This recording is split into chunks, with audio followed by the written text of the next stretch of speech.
So, welcome everybody. This is the second um, meeting we have with Avi Tenenbaum. What um, we're going to talk about, Avi will talk about, I think, the second level, the next level of the need for first aid intervention in these situations of trauma and stress, and first aid in this war that we're in. I want to say that I learned from Dr. Flashman that one of the big difficulties that were in the Holocaust, when we talk about children in the Holocaust, was that usually grown-ups are there to mediate the world to children. The child is scared, kind of. There's like lots of noise, and the father says, it's just a helicopter. So he doesn't know what a helicopter is, but he feels that the father is calm. There's something about that the parent mediates the world. And one of the problems with the Holocaust was that also parents couldn't mediate the world. I think of what one of the surrealistic movies or books about the Holocaust is Beautiful Life, it's called Beautiful Life, I think, right, in English, Banini, which where you have their father that's trying to make a big joke of the Holocaust to try to give the child an impression that nothing really bad is happening. Everything's funny and jokey and childish. And I thought that that child, when he grows up and we'll ask him, tell me, how was the Holocaust? And he'll say, the Holocaust was awful. It was like terrible. My father kind of lost it a little and made from everything a joke, but I understood what's going on because kids do feel the feelings and they feel what's going on. And I think when we talk about us as therapists, it's also about how we perceive and how do we mediate the world and how do we feel ourselves in this situation. And it's a lot about self-care and about grounding ourselves and being connected to our baseline and to ourselves, which is a very big challenge. And in these days, I think we are there in some kind of a front, meeting clients and people in need, and we need to take care of ourselves also. And know, and this program, this webinar, this workshop of Avi's is part of what we're doing to help us be there for others, also to get knowledge and also to know more, but also to be together and to know that we have a togetherness. And we're here for the Family Institute. I'll say a few words of what we're doing today in the Family Institute. We opened a campaign of giving therapy for free for people in stress and trauma. We have therapists that are volunteering and there to help, and we're giving also all kinds of professional trainings in these situations. Because unfortunately, in Israel, we became professionals in these kinds of situations. And Avi was sent all over the world to give from his experience and knowledge. As I know, to Ukraine, to Katerina, to other places where there were need. You also said another place, I forgot where it was, the last meeting. So we want to get from your experience and knowledge too. If anyone wants to send anyone to us, you can reach Dina Mendelowitz in the office, and if you want to send clients in general, you're welcome to send to the Family Institute. Today we have whoever is here that's not from the Family Institute today. So I'll just update. We have like around 400 clients a week, 80 therapists, 20 supervisors, and 2 programs, learning, training in family and couple therapy, certified by the Israeli Association, one in Hebrew, one in English. So it's quite big, and that's our mission, to help therapists and to develop therapists. I see lots of people here are our graduates, and lots of people here are our students, and it's so nice to see you here. So, and also supervisors of ours and lecturers. So we're very happy to have you, Avi, and fortunate that you can give us this knowledge in these times. We really, really need it today. So thank you very much to all of you for coming. Avi, now it's for you. Thank you for your introduction. I don't need to say anything about Neve and how important they are and have always been. And exactly like what Dr. Belzer said, you should use them, reach out to them, and we appreciate what you've been doing for decades already for the community. I'll be honest, when you spoke, I felt sad because I've been around the world and I've done this and that, but now we're doing it for ourselves. We're in this ourselves, like what you said from Dr. Flashman. We have our own families here, children here, ourselves here. It's profoundly different than what I'm used to, but I'm going to be transparent and honest throughout the entire talk, and I'm going to try to tell you what I've been feeling, what I've been doing for myself to help myself. I know that a bunch of friends of mine who follow my social media, they messaged me in the beginning of the war. They said, Avi, you look like you're not doing okay. Is everything all right? And then they messaged me again later on and say, hey, you must have changed something in how you were operating because now you're like super happy and positive. What happened? So really interesting to see how my friends, A, care about me, but B, notice changes in me. And I went through changes and I felt it was important to give this second shlav, the second stage of the talk, because we don't yet know what's around the corner, but I wanted to make sure that we cover our bases and that we have interventions, models, approaches, ideas for helping everybody from this point on all the way till the end. When it's over, we'll have another conversation. That's a different one. But we want to be prepared and we want to be able to be with our families and spend time with them and do what we need to. So now is a great time to talk about these things, understand them. For those of us that weren't here in part one, the Neve Family Institute was very gracious in recording part one. It was all about basic psychological first aid, which is basically the idea of you as a therapist meeting somebody either in your office, in your building, in your neighborhood over the next month that a missile or rocket hit their building, they lost their son in a war, somebody was injured, there was an infiltration in the neighborhood. How do you approach that community or that individual and work with that person using 8 core steps of psychological first aid? What toolbox do you have for different interventions that you'll need to do to stabilize somebody because they're hypo-aroused, they're hyper-aroused, they're repeating their words over and over, they're dissociating. We spoke in part one all about different situations and different tools that people can use, and it's still up on the Neve YouTube channel, website, and you can find it. And if you don't know where to find it, I'll send it to you. Dr. Belzer and his staff will send it to you. And you're welcome to go back and listen to that. I'm going to talk now about an advanced level of psychological first aid. I think you'll be able to understand it even without part one, although I encourage you to go back to part one. So that's my introduction. I'm going to do a screen share. I'm going to show you a presentation that I haphazardly made over the last day and a half, and I hope you like it. Okay. Building greater resilience during war. I'm going to skip around a little bit. I gave this talk in Hebrew this morning. Anyone that wants to hear it in Hebrew, I have a link for that. I told you that when I started in this war as a person, because I'm a person, so I have a family here. I'm not so worried about myself, but I'm worried about my children. I'm worried about my wife.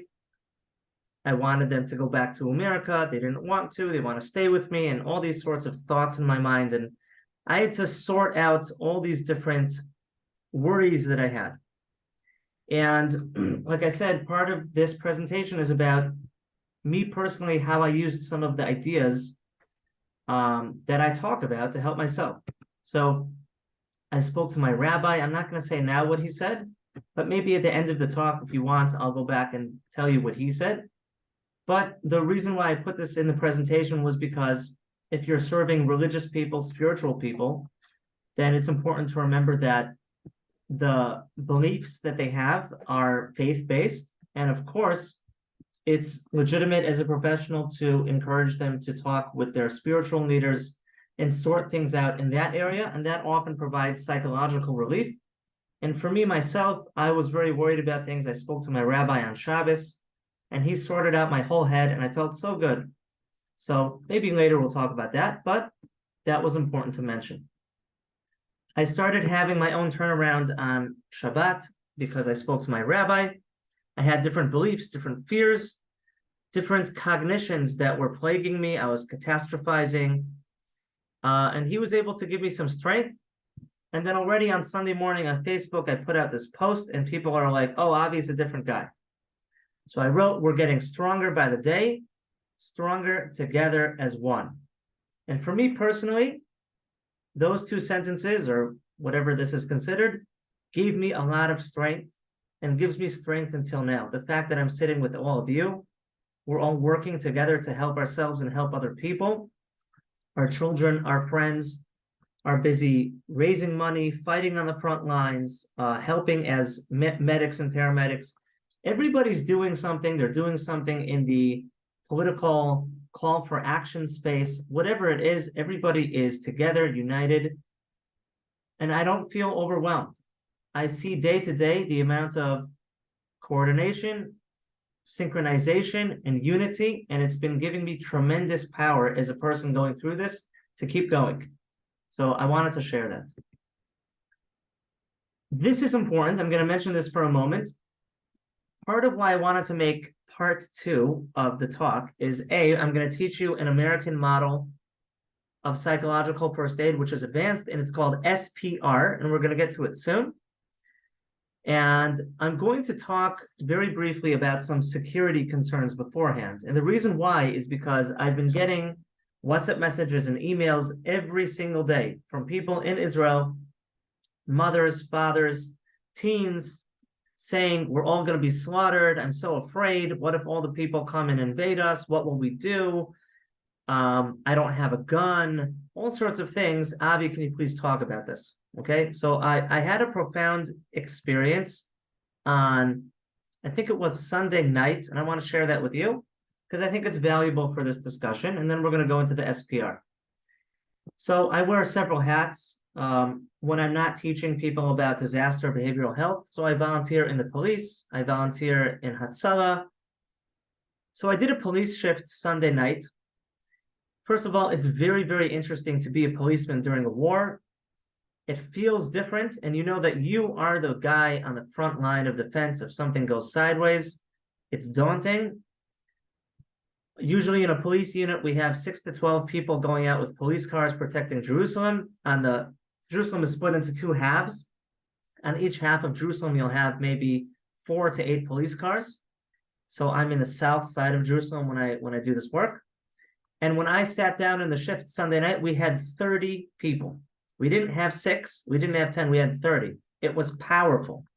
They found policemen from all over the country. They found people in the Institute in Beit Shemesh that have other jobs and pulled them to this duty. And like I said, you're seeing, yes, we got hit by surprise on October 7th, and it was tragic and terrible and confusing and finger pointing and whatever it is. But I cannot tell you enough. I'm seeing from the top down and the bottom up, tremendous organization, people coming together in mass numbers, in courage, in every single way to make things better and set things right. And so sitting in a room with 30 policemen was super powerful. They brought some of the highest people in the country in the police force to come and give some encouraging words. It was very special. Now, during this police shift, we had 8 different calls of people who said, I think there's a terrorist under my house. Can you please come? I think there's a terrorist in a car outside my house. I think there are terrorists in the parking lot under my building. I think there are terrorists in the middle of the road. So we went to, I think, 8 calls like this, okay? I can tell you that all 8 occasions that we went and checked out these suspicious threats, it was absolutely nothing. It was absolutely nothing. But it wasn't really nothing. It was people's trauma. It was people's lack of safety projecting and interpreting everything as dangerous. So you're seeing national trauma as thick as can be. People are seeing a worker of the municipality cutting down a tree that's ruining traffic. They're saying, oh, he's a terrorist. He must be on the way to kill someone. People saw a car in one of the neighborhoods in South Jerusalem, and they said, there's a terrorist sitting in a car speaking Arabic. Go stop him. We go to the car, and it was a Jewish contractor sitting in his own pickup truck in front of his own house with building supplies, talking to his wife. So it was the farthest thing from the truth. But we're all looking with hypervigilance. We're all looking through the eyes of trauma, and we're seeing things that aren't there. Now, I'm not saying there's no threat. I'm not saying that we should be lackadaisical. But what I am saying is that we should be recognizing how much trauma we all have as people living in Israel, or people that have loved ones in Israel, or people that just identify with Israel. Maybe you're not even Jewish, you don't even live in Israel, but you care about the people in Israel. We're looking at the world through trauma glasses. It's important to acknowledge that. Of course, we should report suspicious things and we should check them out. I'm not saying we shouldn't. Absolutely, we should, because 1 in 100 times it's something significant. However, I want to calm people down, and I want to tell you that at least in this moment right now, things are a little bit better than we feel. And that's what trauma is. Trauma makes us feel one way despite what's going on outside. Now, of course, the situation can change and it's very dynamic and all that, but I felt that that was important to share. Okay? It's important to share that maybe we're a little bit safer than we think. One of my kids tonight wanted to go to someplace nearby to buy something in the store. Okay, and they never in their life would ask me this question, but now they're saying, Abba, is it safe for me to take a bus to go from Ramot Gimel to Ramot Daled, which is a 3-minute drive, right? Yes, it's safe. You can go, right? They have to ask if it's safe because that's what we're feeling. That's the terror that terrorists succeeded in making us feel. Okay, so I want to calm people down. I want to let you know that I'm feeling positive. I'm seeing people coming together. I think we're a little bit safer than we feel. May it continue to be so. But I felt that was important to share. Part of what terrorists do is they try to create fear. They try to break our spirit. It's very important to make sure that we keep high morale and that we keep our head on straight. We're going to talk in SPR soon about what's called helpful thinking. And we're going to touch on this topic from a professional angle. Okay, similarly, a lot of people said, Avi, can you please talk in your second class about rockets? Okay, so we'll talk about rockets, and then we'll get into SPR. Will there be lots of rockets? Will they come from Yemen and from Syria and from Hezbollah? I have no idea. I'm not a prophet. I'm not a Navi Za'am, as they say in Hebrew. I don't know. I don't know what will be in an hour from now. I don't know what I'm going to eat for supper tonight, but what I know is if there would be, we're a little bit safer than we think. And that's what I want to empower you. And that's what I want you to think about, how to skillfully empower other people in the right way. When we're traumatized, we feel we have no control whatsoever over our circumstances. However, if we stop and think about it a little bit, if we help somebody to find the little bit of control that they do have, the self-efficacy that they do have, it restores a sense of control and it can make a difference. And so when my kids ran into a bomb shelter a few days ago in Jerusalem, and they came out and they were all confused and they said, what should we do now? In other words, you know, they waited a few minutes, they came out of the shelter. What should we do now? That was their question. As if something changed. What should we do now? And I simply said, you should go back and play and have a lot of fun. Well, what if there's another rocket? And I said, well, if there is, you have a shelter. Use it. Play nearby. And if you want, come back to the shelter when there's a siren. You don't have to change anything. Somebody will say to me, should I go to a wedding? What if I get killed if I go to the wedding? Why would you get killed if you go to the wedding? I drove by Beit Hadfus Street yesterday. I see there are weddings. People are still getting married. So you can go to a wedding. Well, what if? Well, what if? So then if you see something suspicious, call the police. If there's a rocket, then you listen to the home front commands and you do whatever the protocol is that they say to do to stay safe. But, I think that trauma bullies us into giving in and restricting our behavioral repertoire, limiting ourselves. And what I want to say is, let's not limit ourselves. Let's stay safe, obviously. But what we're allowed to do, which is safe to do, let's do it. And let's be happy doing it. If there's a wedding, go to your wedding. Now, again, if the situation changes and whatever, I understand. But tonight, if you told me that there's a wedding, I'll go to the wedding. Well, what if? Okay, what if? Then I'll deal with it then. But let's do things until we can't do them, as opposed to let's not do anything until proven that we can. I felt that was important to mention. This is a picture in the background of the Blitz on Britain. And even if you were to tell me that we would be bombarded with rockets for a long time in a massive volume, I'll tell you that the people in Britain, in the Battle of Britain, they endured 8 months of constant bombardment. People were killed, people were injured, but if you look in the history books, there was high morale. Some critics say that morale was so high that people were not taking things seriously and being careful, and that led to needless deaths. So I'm not saying to be irresponsible, but let's learn from the Brits. And us Jews are pretty tough people. We've been through the Holocaust and a lot of things over the last few thousand years. We're going to get through this. We're going to be successful. God should be with us. We should have protection. The soldiers should be safe. Everyone should be safe. But we have what it takes, and especially when we're together, we have what it takes to get through this. We have tools, we have shelters, we have morale, and we have resilience. Now, people said, Avi, talk about an invasion. So I'm doing this all because people requested that I talk about this. Avi, what if thousands of enemies pour into our borders and walk around our streets and want to kill us? Okay, so let's look at the red box. In the red box, that will either happen or it won't happen, and I'm not a prophet. And I don't want to walk around all day thinking it will happen, because that's not a helpful thought. And we'll get to SPR soon, and we'll see that certain thoughts are helpful and other ones are not helpful. If it's helpful because I can take action, I'll take the action. But otherwise, it's not helpful to walk around all day catastrophizing. It doesn't boost morale. It doesn't help me keep my head on straight. So I'm not walking around thinking about that all day. Okay, so either there will be something, there won't be something, there won't be something, but there will be an intifada. There won't be an intifada, but there will be terrorist attacks, or maybe there will be nothing at all. And then people said, well, Avi, who's going to protect us? To which I said, I'll tell you exactly who. You have the army. People say, yeah, but the army let us down on October 7th.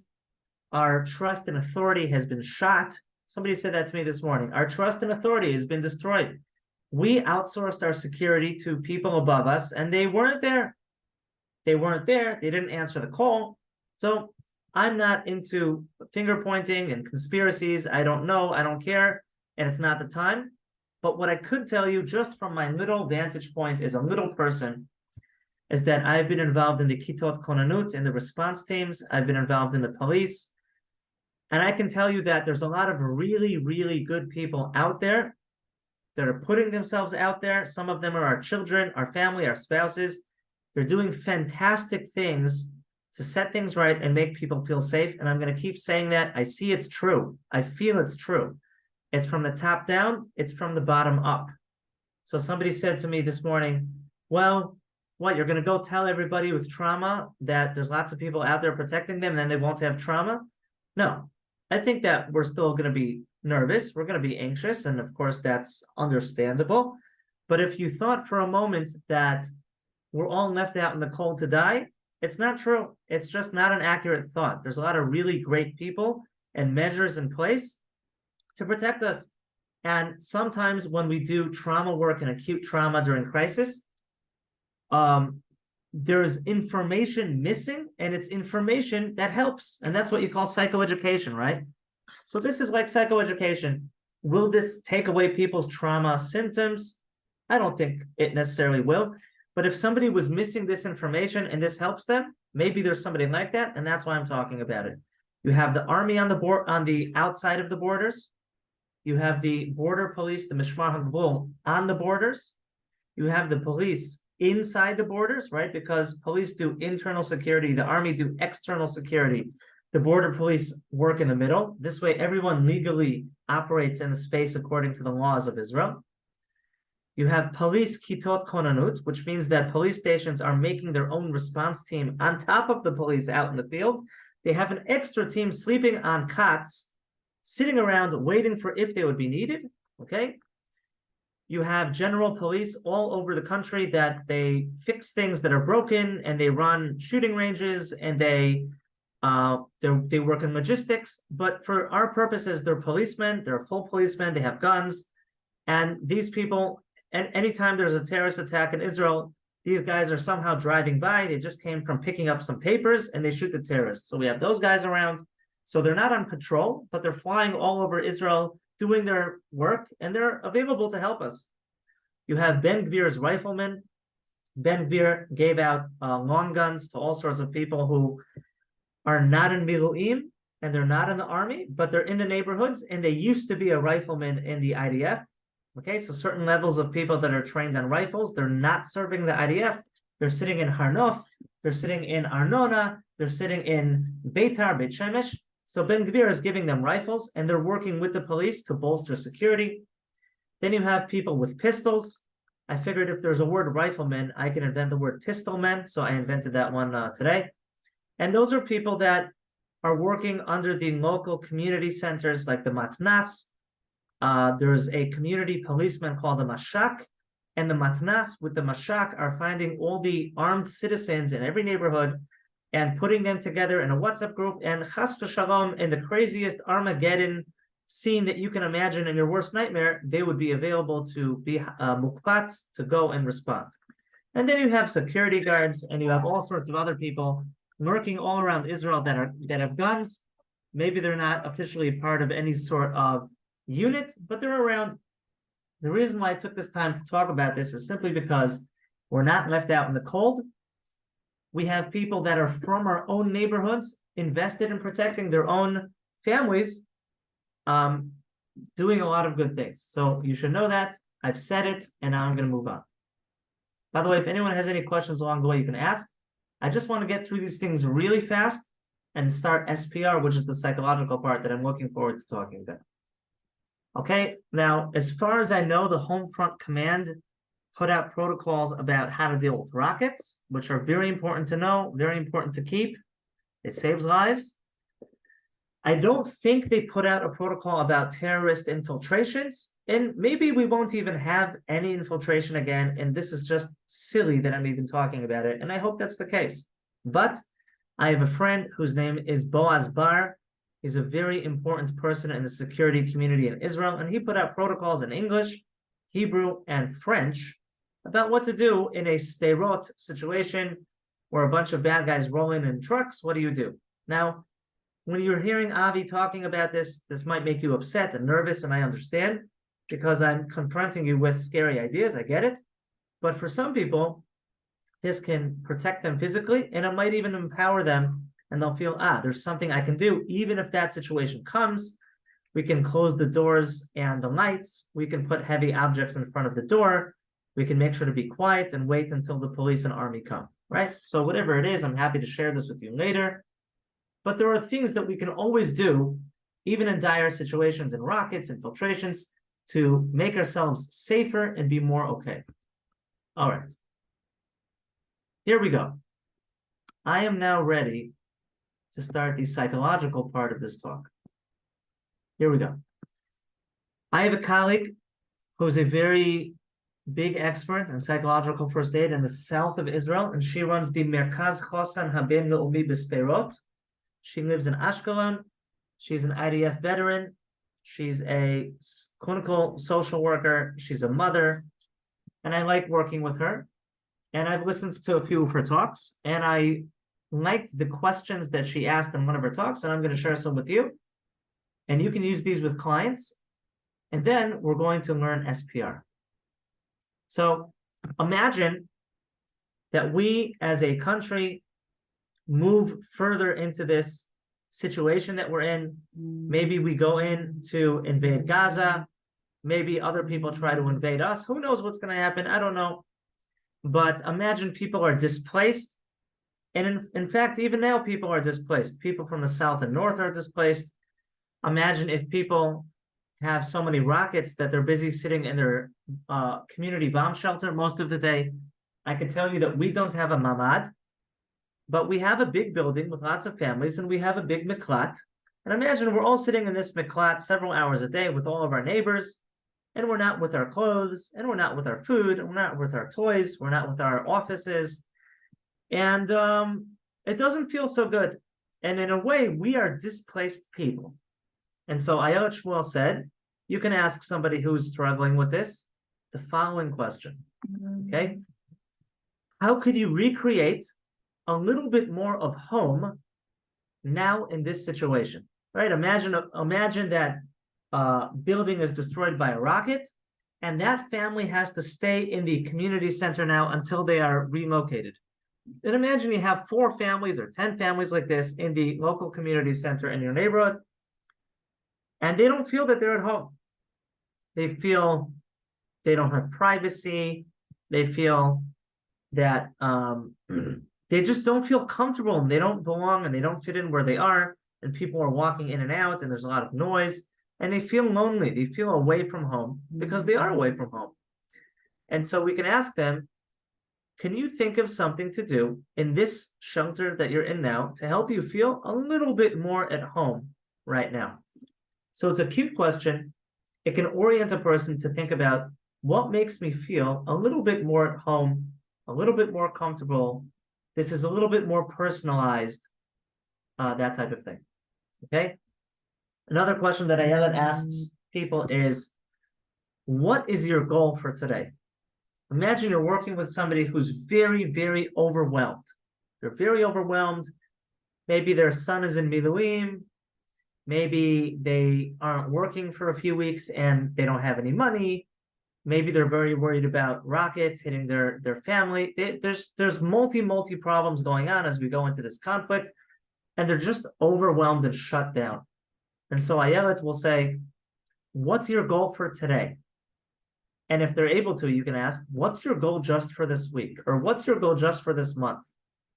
Right? And we're trying to take a chunk of time, and together with the patient, we're trying to break it down into a manageable enough chunk that they feel they can tackle it. Maybe a week is too much. Let's plan together the next 6 hours. Let's plan together the next 4 hours. What do you think would help you to do? Would be helpful for you to do over the next 4 hours, okay? So we can use a question like that. We want to remind people who are confronted with multiple problems, we're not going to fix everything in one day. We're not going to be out of this conflict in one day. But what we could do is we can take the situation, break it into smaller chunks, and see what we can do about it. Okay, we're going to talk about that in SPR. We can ask people, what makes it harder for you, which is in your control to change? So for example, I could tell you that when I look at the news, it's harder for me. When I look at the news or when I scroll on Facebook and every single person has a very sad post about a child that's parents were murdered, a child that was murdered. On the one hand, it's important to post those, and I understand. I'm not judging them for posting it, but I know for me right now, when I have a lot of those posts in my feed, it makes me sad. Or when I look at different security chats that I'm in, and their job is to report every security incident in Israel. But if you know every single one, it makes you nervous. It makes you're seeing bad things every minute, and you don't want that. We need a break. We need to see nice things. We need to smell some flowers. Human beings are human beings even during crisis. We're going to talk about that in SPR as well. And you can't constantly have an influx of sad news, bad news, worrisome news. And so we ask people, is there something you're doing that you can think of that maybe makes it a little bit harder for you that's in your control to change? Okay, I'm just running through this quickly, and then we're going to start SPR. Okay, you can ask people during your day today, right? Because you told me you had a really hard day, and that's why you reached out for help. Can you think of what happened today in particular that made it extra hard for you? Right? And then we want to help people understand how did that happen and to plan to not do it again. let's talk about bomb shelters for a moment, and then I think we're gonna get into SPR. Bomb shelters, not gonna get into this now, but if we're gonna be in bomb shelters, if we're gonna be in a mamad, if we're gonna be in a miklat, if we're gonna be in it more than we are now, it's important to learn from the people in the South and to know how to furnish our bomb shelters with activities, with entertainment. Maybe those are books to read with kids. Maybe it's board games. Maybe we can play games with kids while we're waiting for the all clear signal to go out. We can play with them. Oral games, trivia. We can pray together. We can sing. We can make a gratitude list. I made a gratitude list on my Facebook page today, and it made me feel really good. Maybe we can talk about something silly or something different than the war. Maybe we can look at old pictures of the trip we went to Toronto last year to our brother's wedding. Okay, there's something we can do. And the way that people are going to experience sitting in bomb shelters will depend on what we do in the bomb shelter. Even praying, I'm going to say an interesting point. I think whether we're praying or whether we're buying a gun, there's a lot of nice things out there that we could do, but depending on how we do them, it can reinforce our anxiety or not. Imagine I buy a gun because I heard there's 100,000 people that applied for a gun license, big topic. Imagine that you applied for a gun, but you did it with the cognition that you're all going to die, and maybe if you have a gun, you won't. So you're reinforcing a belief, which is very, very anxiety-provoking. But what if you replace that with a helpful thought, which we're going to get to in SPR, which says, please God, everyone's going to be okay, but it might be a nice idea to apply for a gun. Just in case, it's good to have, right? So it's not always what you do, but how you do it. Same thing with praying. You should pray with intent, with kavana. We should ask God to make us safe. But if we do it in anxiety and reinforce our anxiety, then we're not going to keep our head on straight. And if we don't keep our head on straight, it's going to be a problem. But if we do it out of level-headedness, if we do it out of this is how we understand God wants us to interact with him during these times, this is God's will, God asks us to call out to him during difficult times, then that's fine. So just remember, whether you're praying or applying for a gun license, it's not always what you do, but how you do it. I felt that was important to mention. Okay, we're ready for SPR. Until now, are there any questions? And then we're going to launch into this part. Any questions? And if not, that's fine. Okay, let's go a little bit, and then we're going to take a break and continue. Welcome to SPR. Now, I am not the official spokesperson for the people that made SPR, but I'm going to give you a bare bones review of what SPR is. You can learn about it on your own. SPR is a higher level of care during crisis. The lower level of helping people during crisis is called PFA, or psychological first aid. And I spoke about it in the first video that Neve put on their website. There are many ways of doing psychological first aid. And that usually involves meeting somebody one time and doing an intervention. So SPR is not one time. SPR is a higher level of care during a crisis. So imagine we're 2 weeks into this war from today. We're 2 weeks further. We're into November. Israel went into Gaza, maybe. Who knows what's going on? And people are just stressed out. Some people are really losing it, coming apart at the seams, right? And we want to be able to help out. And they already had some sort of brief intervention 3 weeks before with PFA. What could we do with them now that's more thorough? Okay? And so SPR was designed for that. And SPR stands for Skills for Psychological Recovery. I think it was invented in about 2007, 2008. It's an American model. It comes in a free book that's 170 pages long. I read this entire book. You can download it for free. I have the link here, and you can find it super easily on Google. There's even an online course that you can learn SPR in 5 hours online for free. But I'm going to give it over to you now in about an hour and a half. Okay. What are the goals of SPR? What are we trying to do?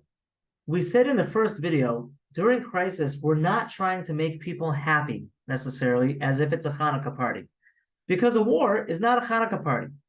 If somebody's child died in the fighting in Gaza, that's not a Hanukkah party.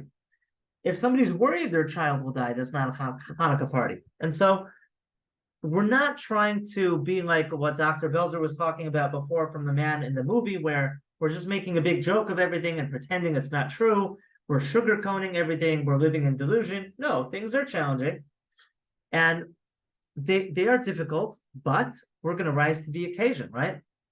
So what are the goals of SPR?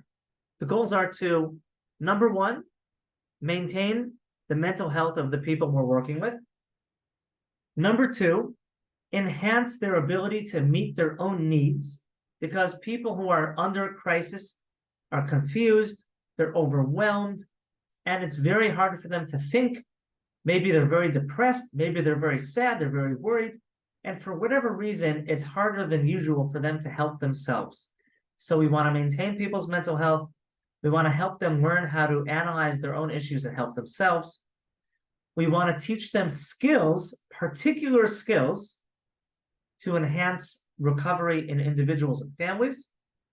And we want to make sure that they're not using bad coping mechanisms.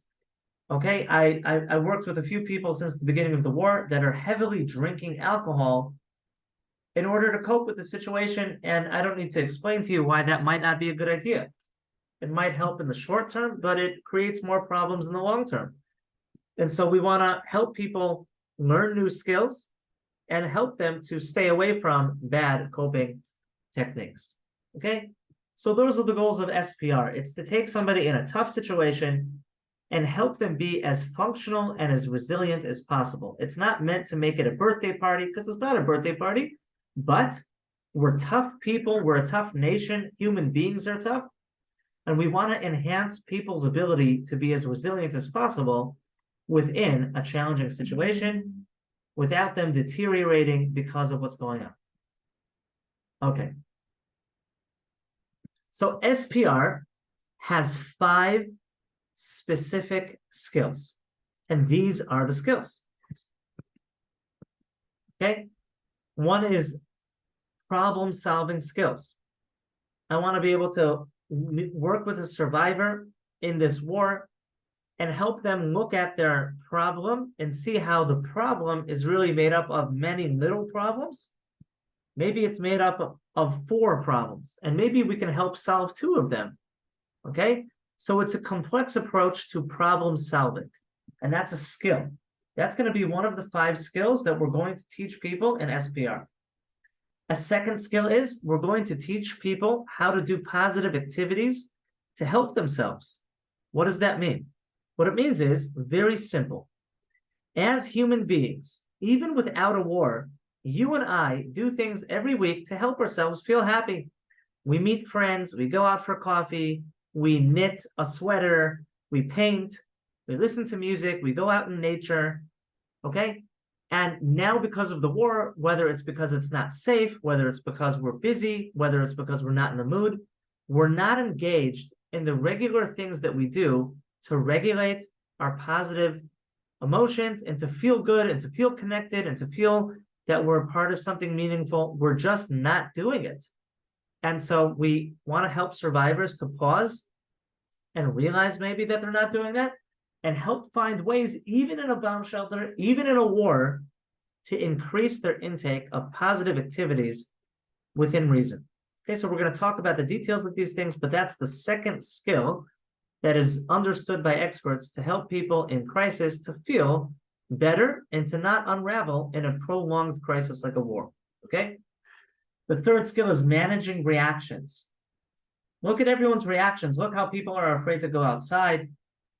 People might have seen very difficult things or heard difficult things on the news, and maybe they're having flashbacks or intrusive thoughts or hypervigilance or stomach aches. They can't sleep.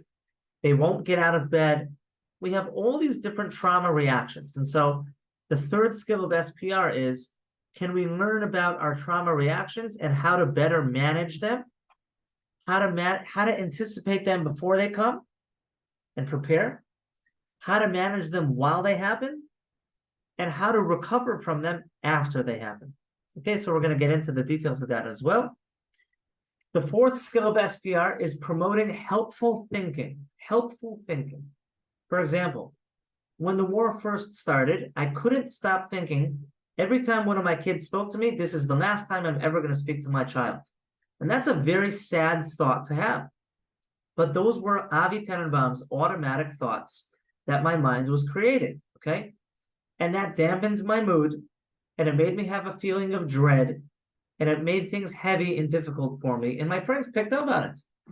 When I realized I was doing what's called unhelpful thinking, I replaced my own cognition with, this is not the last time I'm speaking to my child. God willing, we'll be okay. We'll have many more wonderful years together, and we're going to get through this, okay? And I practiced thinking my new cognition, my helpful thoughts, while my kids would speak to me until it got better.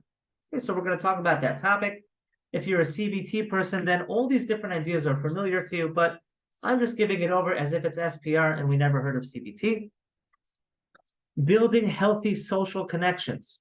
We spoke about that in the first talk. This is always going to be part of PFA, of psychological first aid work, because people heal people. We grow up together, we love one another, we support one another, we hug one another. It's always going to be part and parcel of helping people. And so we're going to learn about how to do that in a more sophisticated way than the way I spoke about in the first video. We're going to learn about how to help survivors make a map of their social connections. We'll learn how there are different types of social connections. Think, for example, of a Jewish mother. And think about how a Jewish mother has her friends in the park. That when she takes her kids to the park, she sits with her friends on the bench and they talk about the clothing that they're getting for the winter and the new recipe that they made and whatever it is that they talk about, different challenges of raising children. And that's a certain type of social connection. Now, imagine they go to shul, to synagogue, and that's a different type of social connection. They're in the synagogue with their congregation. That's a different type of social connection. Imagine she can speak to her good old friend in Detroit. That's a third type of social connection. And so in SPR, we're going to learn how to help survivors make an inventory of the different types of social connections that they have and to analyze which thing they're missing the most and to build more of it. Okay. At any time, please ask a question, but we're moving right along. SPR is between 1 to 5 sessions with a survivor. So again, we already did an initial intervention with them. We already gave them some basic psychological first aid. Maybe you didn't give it to them, but maybe they got enough things on the radio. They watched enough YouTube videos. They know different basic ideas about trauma and their feelings and what's going on. They did that already. But now they're really struggling and they call the Neve clinic. They call you. Maybe it's somebody in your building and they say, hey, my teenage son is really struggling. I know you're a therapist. Can you please help him? Okay. So SPR is delivered up to 5 sessions. It is surrounding the skill building of the different skills that we just looked at. And the idea is to teach one of these skills to a survivor and to pick the skill that they need most, okay? And let's go back to the skills. Let's say I am talking to this young man, he's 16 years old, and every time the rockets go off and the booms are heard over Jerusalem, his knees are shaking, and maybe he even urinated in his pants last week when he heard the rockets, and he was embarrassed by this, and he throws up, and he's just so overwhelmed with terror from the rockets. Who knows why, but that's how it is. So probably I would want to work with him on managing his reactions, right? Because he's having very strong reactions. What if that 16-year-old boy is having very, very negative thoughts, and he keeps saying, we're all going to die. We're not going to make this out alive. We're finished. There's no point in trying. Why should I even go to school today? So maybe he needs to work on helpful thinking. Okay, so we're going to meet the patient. We're going to try to understand, what do they need? Maybe they have a depressed mood. They need some more positive activities. Maybe they feel overwhelmed with the amount of problems they have to solve. and then we can help them with problem-solving skills. So we're going to look at SPR, we're going to look at the patient, do some questioning, analyze what they need, pick the skill that we think they need most, and give it to them. And we're going to give them one skill at a time. Okay? Then what's going to happen is we're going to give them homework. This is like therapy, right? It's very similar to therapy. We're going to give them homework to practice the skill that we taught them. I'm going to get more into details of this, so don't worry if you don't understand. So let's say I work with you to promote helpful thinking. I'm going to give you now homework between our session now and the next session to practice helpful thinking. Okay, I'm going to give you some sort of homework assignment. During the first session, we're going to practice it. I'm going to role model for you, the patient, how to do it. And then I'm going to ask you to do it back in front of me to make sure that you understood the task. We're going to agree on the homework assignment. We're going to plan when and how you'll do it. And then we're going to send you back out into the wilderness. You're going to go through a week. You're going to come back a week later, 4 days later. And I'm going to say, hey, how are you doing? Were you able to practice the helpful thinking exercise that we spoke about? And what's going to happen is either the person will say, yes, I practiced it. It was so helpful. Or they'll say, you know, I practiced it. It didn't really help at all. Or they'll say, I didn't have time to practice it. So depending on what they say, we're going to work with what they say, and we're going to be consistent. We're going to say, oh, you didn't have time? I understand. Let's try to think of now a way that you'll have time to do it during this week. Why don't we practice it now for the next 20 minutes? Why don't we think of a time when all your kids go to sleep that you will be able to practice it and your kids won't interfere? Maybe your kids go to bed by 11. Maybe from 11 to 11:05, you can practice these skills with your husband every single night for just 5 minutes. What do you think about that? Okay, so SPR is I teach you a skill, I give you homework, I follow up the next session, and I take whatever you say and we work with that. If it helped you, fantastic. We move on to the next skill. If it didn't help you, we try to explore why and change our approach. We try to re-explore the conversation and make sure you understood the task. If you didn't have time, we try to make time. If you were afraid to do the homework assignment because you were afraid it would bring up negative affect, then we try to think of a way to help you not be as worried about feeling scared. Okay, so on and so forth. Okay, that's how SPR works in general. Okay, how do we start with somebody when we do SPR? Where do we start? So we talk to them, we hear what they need. Generally speaking, people will be overwhelmed, and that's how they arrived at the Neve clinic or wherever you are, and they say, I'm falling apart, I'm collapsing, I can't think straight, my husband is busy in Miluim, I'm all home with the kids by myself, there's no school, I'm going bananas, my kids are scared, I'm scared, I don't know what to do. Okay? Usually people need some problem-solving skills just to get on their feet. So generally speaking, we start with that, but you have to ask and hear what they need. And then we'll move on to more sophisticated skills like helpful thinking, positive activities, and things like that. It's important to say when we do SPR, we teach one skill at a time. This is not a movie where you tell them things and then they go. Right? You go to the movie theater, you watch a movie, and information is being delivered to you, right? SPR isn't like that. SPR is, I'm going to coach you together. We're going to work on this together in an interactive way to learn a skill thoroughly.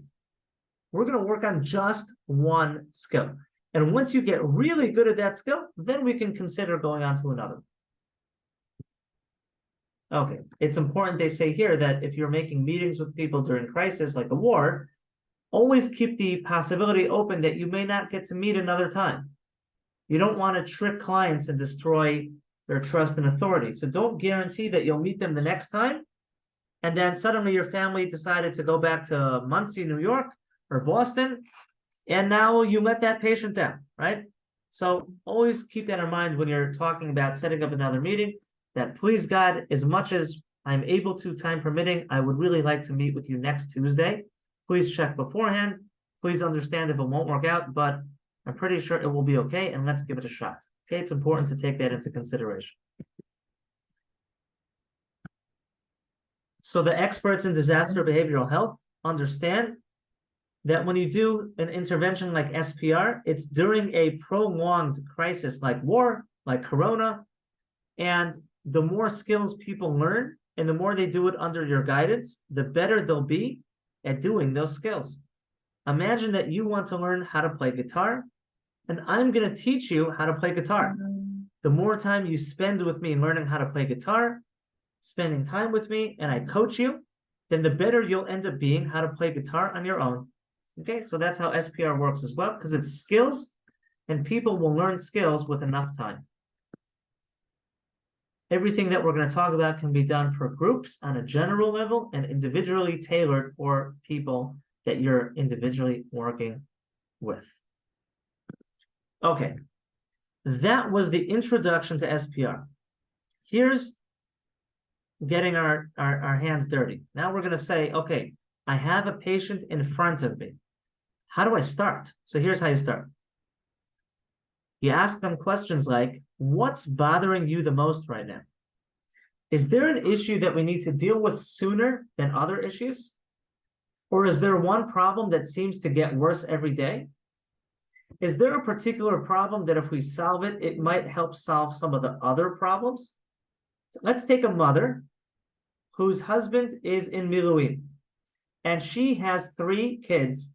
And for all intents and purposes, right now, she's a single mom. She's overwhelmed. The house is a wreck. She's not getting it all together. And we spoke in the first talk about Abraham Maslow and Maslowian needs. Imagine that she comes to the Neve clinic or to your office, and maybe the first thing this woman needs before anything else is practical help. Maybe if she can brainstorm with us how to find a volunteer to help take the kids off her head for an hour a day, or a volunteer to help her tidy up the house, that will open a door to give her some peace of mind so that she can heal herself and take care of her own house. So there are problems like that, that when you open up that door and solve it, it solves other things, right? We said, is there a problem that seems to be more urgent than other ones? So there are things like that. Imagine somebody's house was hit by pieces of a rocket and they need to apply for insurance. And maybe there's a certain deadline that if they don't do it by a certain time, they might miss out some opportunity. And they're very pressured. And maybe they have to do this in Ivrit, but they don't know Ivrit. They live in Ramat Eshkol, and they've only been in Israel for 1.5 years, and they don't know Ivrit. And this is sitting on their head, and they're really worried. Okay, so if we can help solve that problem and get it off their head, it will help them to feel relief and give them back to themselves to deal with other things. Okay, so this is we approach somebody, we ask basic questions that I'm sure everyone as a professional knows how to ask, understand where to start, and then we jump in. Okay, let's start talking about the specific SPR skills. And I'm keeping mind of the time. In a few minutes, I'm going to give a quick bathroom break, and then we're going to go to the end. The first skill in SPR is problem-solving skills. And please, again, if you have any questions, interrupt me in the middle of a sentence. I won't feel bad. Say, Avi, and just ask, okay? Okay. So people feel helpless and overwhelmed during situations like a war. And the first skill of SPR is to hand somebody a method of how to do problem solving, okay? We want to teach that to them so that they can do this for themselves. Great. What does this involve? And if you're worried you're not going to remember the contents of this talk, so A, it's recorded. B, you can download the 170-page protocol for free on the internet. C, you can take the 5-hour free online course from them. And D, if I can, I'll try to give you some handout later on, maybe tomorrow or Friday, that you can take home and review. So how do I teach somebody to do problem-solving skills? So first, we try to clarify what is the problem. So we have to do that through conversation. What's bothering you the most? What's the most urgent on your mind right now, right? All those questions that we said. We hear about the problem, and we have to decide ownership of the problem. This is a very cute point that I appreciate them adding into the SPR protocol. This is referring to how not all problems are our problems to solve. So, for example, imagine you're working with the young 16-year-old man who's really, really anxious. And you ask him what's wrong. And he tells you that there's tremendous metach, tremendous pressure in his house. And you ask more information, and you find out that his father is explosively triggered by every rocket and every piece of news and yelling at his mother. And the mother is crying and yelling back. And there's all this domestic fighting and pressure. And now the son, who's 16 years old, is a basket case. And so he tells you his problem is that his parents are fighting. Okay. So it affects him because his parents are fighting and he is affected by this. But let's place the main burden of responsibility to fix that problem on the father and on the mother. And within that understanding, then we can work with the 16-year-old boy and see what is his particular relationship to the problem that his parents are fighting. Because he isn't his parents, he's the kid, right? And so when we talk about problems with people, sometimes they'll tell you a problem that their wife is having. His problem is that his wife is so depressed she won't get out of bed. Of course that affects him. Of course it affects the family. But yes, maybe part of the ownership of that problem is his because he can help her. But certainly it's also the spouse's problem. And we would want to see if there's a way to get her to some help, right?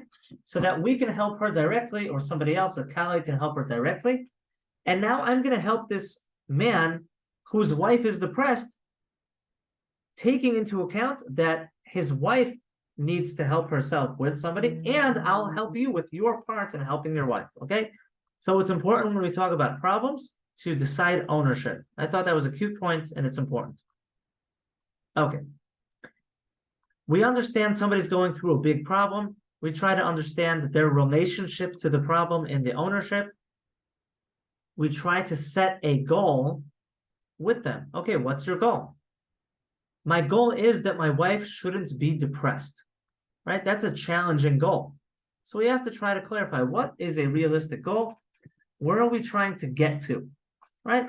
Maybe the goal is, for this week, I'm going to do things that might make the people in my house feel a little bit happier. Okay, so for example, if my wife is depressed and I clean up the house and I help out more with the kids, in an indirect way, it may help my wife to feel better. So the realistic goal could be, I'm going to do the things in my power with my part of the ownership of this problem to help people in the house to feel better. Okay, that might be a realistic goal. And then we're going to brainstorm different theoretical solutions on how to get that goal accomplished. Okay, you want to make people in your house have less metach, right? You want to make it that your parents fight less. So you can't yell at them, hey, stop fighting. And you're not their marriage therapist. But what could you do that has to do with your role as a 16-year-old in the house? What could you do? Let's take a pen and paper. Let's write down any idea that you can think of, even if it's silly. Just put it on a paper. Okay, we'll come out with 7 ideas, 3 ideas. Maybe 3 of them are stupid ideas. They're silly, but it doesn't make a difference. We put the ideas on a piece of paper, and then we take our pen and we circle the most realistic solution that I, as a 16-year-old, can do that may or may not somehow improve my situation at home a little bit better, right? Maybe I can try to do breathing exercises for myself. Maybe I can, approach my mother respectfully and ask her if maybe she can consider, seeing how to help this situation between her and my father. Whatever is appropriate, we can try to figure out what that is and get that done. Okay? So we try to understand what's the problem. We define it. We find a realistic goal. We write down a bunch of random solutions. And then we analyze which one is most realistic, and we try to execute it. We want to teach people that sometimes problems like metach at home pressure at home, fighting at home, maybe that's really 5 little problems. Maybe part of the pressure at home is there's no school. There are kids around. The kids are bored. The kids are fighting. That's maybe 20% of the pressure at home. Maybe part of it is parnasa issues. Dad isn't working.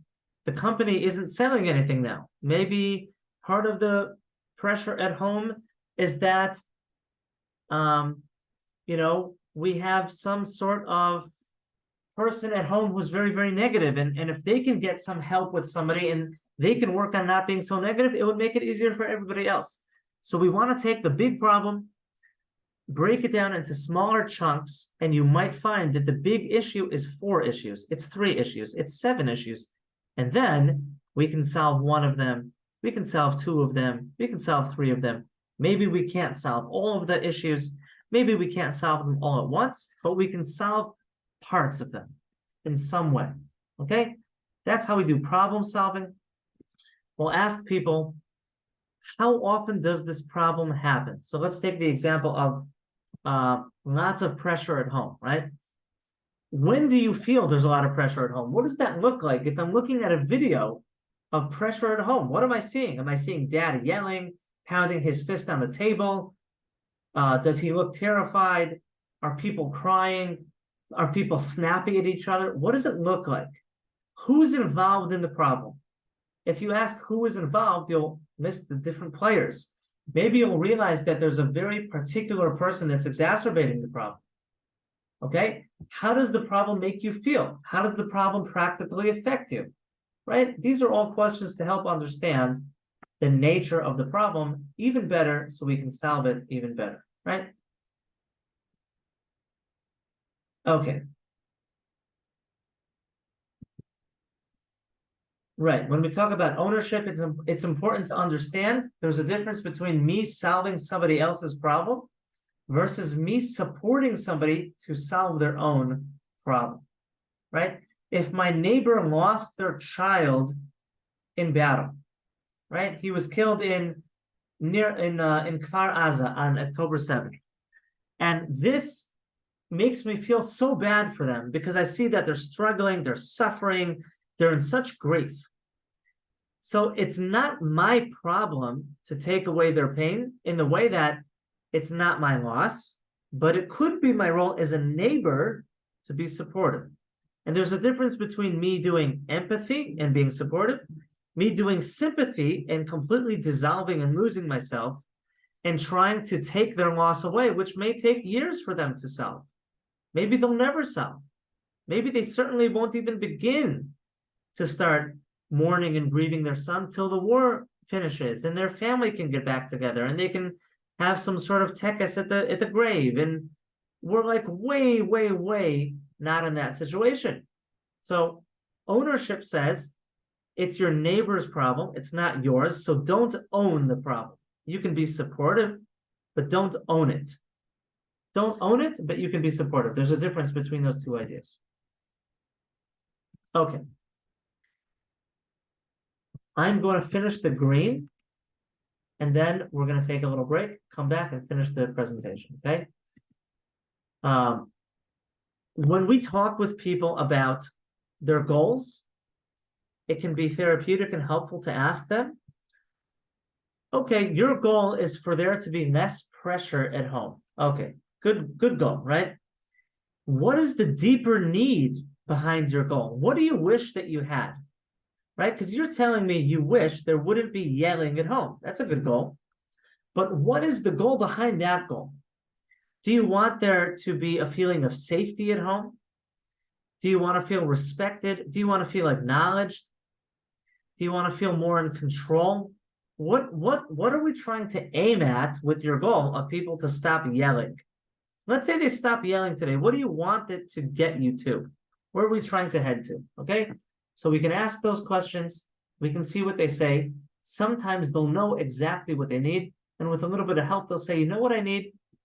What I really need is to feel that I have a safe place during the war. And when people are yelling at home, I don't feel safe. Okay, so they're going to accentuate for you exactly what they're looking for. And that's going to help us tailor how to do the problem solving more specifically. Okay, And if somebody says, I have no idea how to solve my issue, we're all yelling at each other, we're all snappy at home, and I have no ideas. You keep asking me, Avi, to come up with ideas. I don't know. I don't know. My mind is blank. Okay, so people might say that because they're stressed out, they're in crisis. So we can ask them a question like this. If you were helping me and I was in your situation, what advice might you give me? Or who is your superhero? Who is a character from a movie that you look up to, or a rabbi that's alive or dead that you look up to? You look up to the Chavetz Chaim.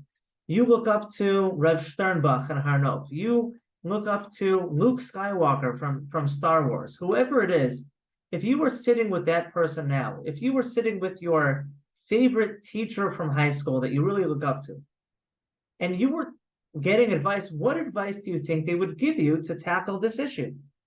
Sometimes a question like that helps orient a person to say, oh, what would my teacher tell me? I know what he would tell me. And it starts to help people think of ideas. Okay? Okay, we find the solution. We try to plan how to execute the solution. We test it out over the week with the homework. That's going to be the homework, is to do whatever it is that we think might help. It's an experiment. We're a scientist, and we're just experimenting. It may work, it may not work, it may work a little bit. Okay? The combination might be 2 or 3 of your ideas together. It might be a combination of different ideas that you have. Now, when you work with people who are children or religious people or different cultures, sometimes when people solve problems, they need to involve somebody else in the process. Think as a religious Jew, for example, not only religious Jews, but imagine for the sake of conversation, a religious Jew, and they have a construct called Das Torah. And maybe Das Torah for them means we don't make decisions at home unless we ask our rabbi, right? And so take that into consideration when we're making a plan to solve a problem, okay? And let's say we want to help people stop being snappy and yelling at each other at home. Maybe part of the solution is that they need to have a meeting with their rabbi on the phone and get his advice. Okay, so we need to remember culture. We need to remember that people's minds and beliefs are organized also through the authority figures they look up to who tell them how to think, who tell them what's true and what's not true, what's worthwhile and what's not worthwhile, and so on. We need to bear that in mind when we do this work. Make sure that whatever plan we make, it's doable, it's scalable, it's not too big to take on. We identify the exact time and place that it will get done. If they need to do the solution with their spouse or somebody else, we make sure to enlist that other person and that they're available. We try to foresee any sort of obstacles that might ruin this plan. Maybe the plan was, I know what I'm going to do to help calm down the pressure at home. I'm going to do 5 minutes of meditation with my wife every night. Well, guess what, buddy? If you didn't let your wife know about this and plan with her what time to do that, and if she doesn't agree, it's not going to happen. So you're going to have to speak to your wife about it, see if she's interested, negotiate a time to do it with her, make sure you're both on the same page of what you're going to actually do, what's the goal, and then, of course, you could do it together. I'm going to pause now. We're going to take a 5-minute break. We just learned the first skill of SPR, which is great. We're going to run through the rest in another 5 minutes. I'd love to see everybody back at 9:25. See you soon.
I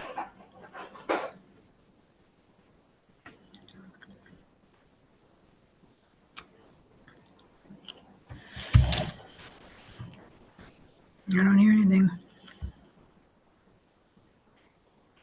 Okay. We're back. Any questions before I launch into another tirade of information? If not, I'll just continue. Any questions? Don't be shy. At any time about anything, super happy to answer. I have a quick question. Sure. In the example with the 16-year-old boy who, let's say he's saying his main problem is his parents fighting, is there any, I mean, I suppose there are, solutions you could help him come up with, but if there's something that's more direct to him that he has more ownership over, is it helpful to try to sort of redirect him to something that seems more achievable, or is that like a helpful goal?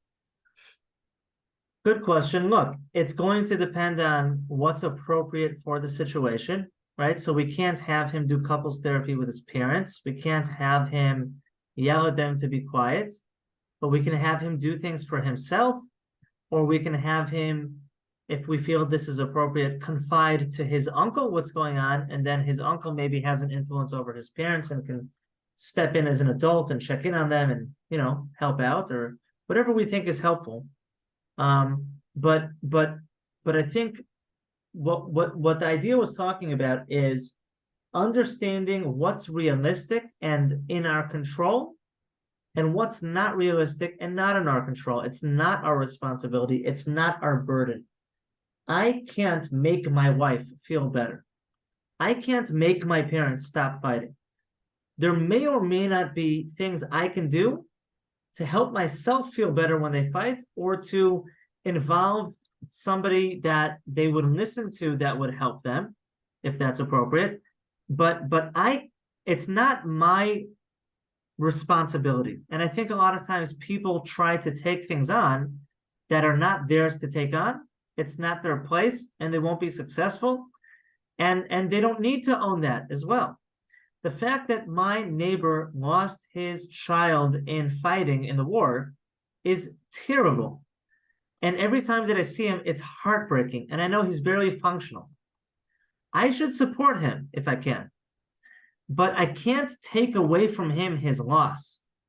I can't do that. He has to work through that. And that will take months to do, years to do, even for him to do it. And so it's really just, realistically understanding what's for me, what's not for me, what's my relationship to this. And then we work from that realistic place. So I don't know if I understood your question correctly. I hope I did. Yeah, that's helpful. Thank you. Yeah. Okay, good. Any other questions before we keep going? Okay, fantastic. So we started SPR. I did this in Hebrew this morning. English is so much easier. We're up to the pink. We have 5 skills. We just learned the first skill to do with survivors, which is how to teach them an approach of problem solving, right? And then we encourage them not only to solve their problem, but to learn in general how they can solve problems, right? Because the idea is we want people to be independent. So not only will I work with them to solve their problem of we're all yelling at each other at home, but I can also teach them the method that we're using and help them keep using it throughout the war for other issues that come up. So that was skill number 1. Now we're going to talk about skill number 2. Skill number 2 is promoting positive activities. I really like this one. Okay, so I'm just going to read the slide. Disasters disrupt routines and activities that give us purpose, control, and pleasure, right? Because think about it. Every week you play mahjong with your friends, or every night you walk the dog, or, whatever it is, you go swimming. And because of the situation right now, you're not doing any of those things, right? And that deteriorates our mental health. Even on a good day, we need those things. And certainly during a bad day or a war, we need these things. But people don't think about that. people don't think about that. And so skill number 2 is, let's think together with somebody who's struggling with a low energy, with a low mood, they're depressed, they feel sad, they feel helpless. Instead of going straight for thoughts and doing that type of work, let's go on the level of behavior and promote positive activities. Okay, in the bomb shelter with tons of rockets going off, maybe you have a model aircraft carrier with glue that you can build, right? And you used to enjoy building it. You were in the middle of it. It has 300 pieces. And maybe that's something that you were doing before the war. There's no reason why you can't continue building it during the war. And it's important, even during a war, to build your model aircraft carrier, or to build your 1,000-piece puzzle with your kids, or to watch a David Attenborough nature video about penguins. You used to learn about penguins before a war, and that was calming to you. You saw animals, you saw nature, you heard David Attenborough's voice, which people like. So maybe you still need that now, right? And so it's this idea of introducing that concept to people that can help improve their mood and restore a sense of control, and say, hey, yes, there's a war, yes, there's rockets, yes, there's bad news, but there's a few little things that maybe you can do every day that might gradually improve your mood a little bit, right? So it's teaching them that skill, that idea, and then implementing it, right? The concept is that having more negative experiences in one's day can create more negative feelings, and having more positive experiences is found by people in disaster behavioral health to cause more positive emotions, right?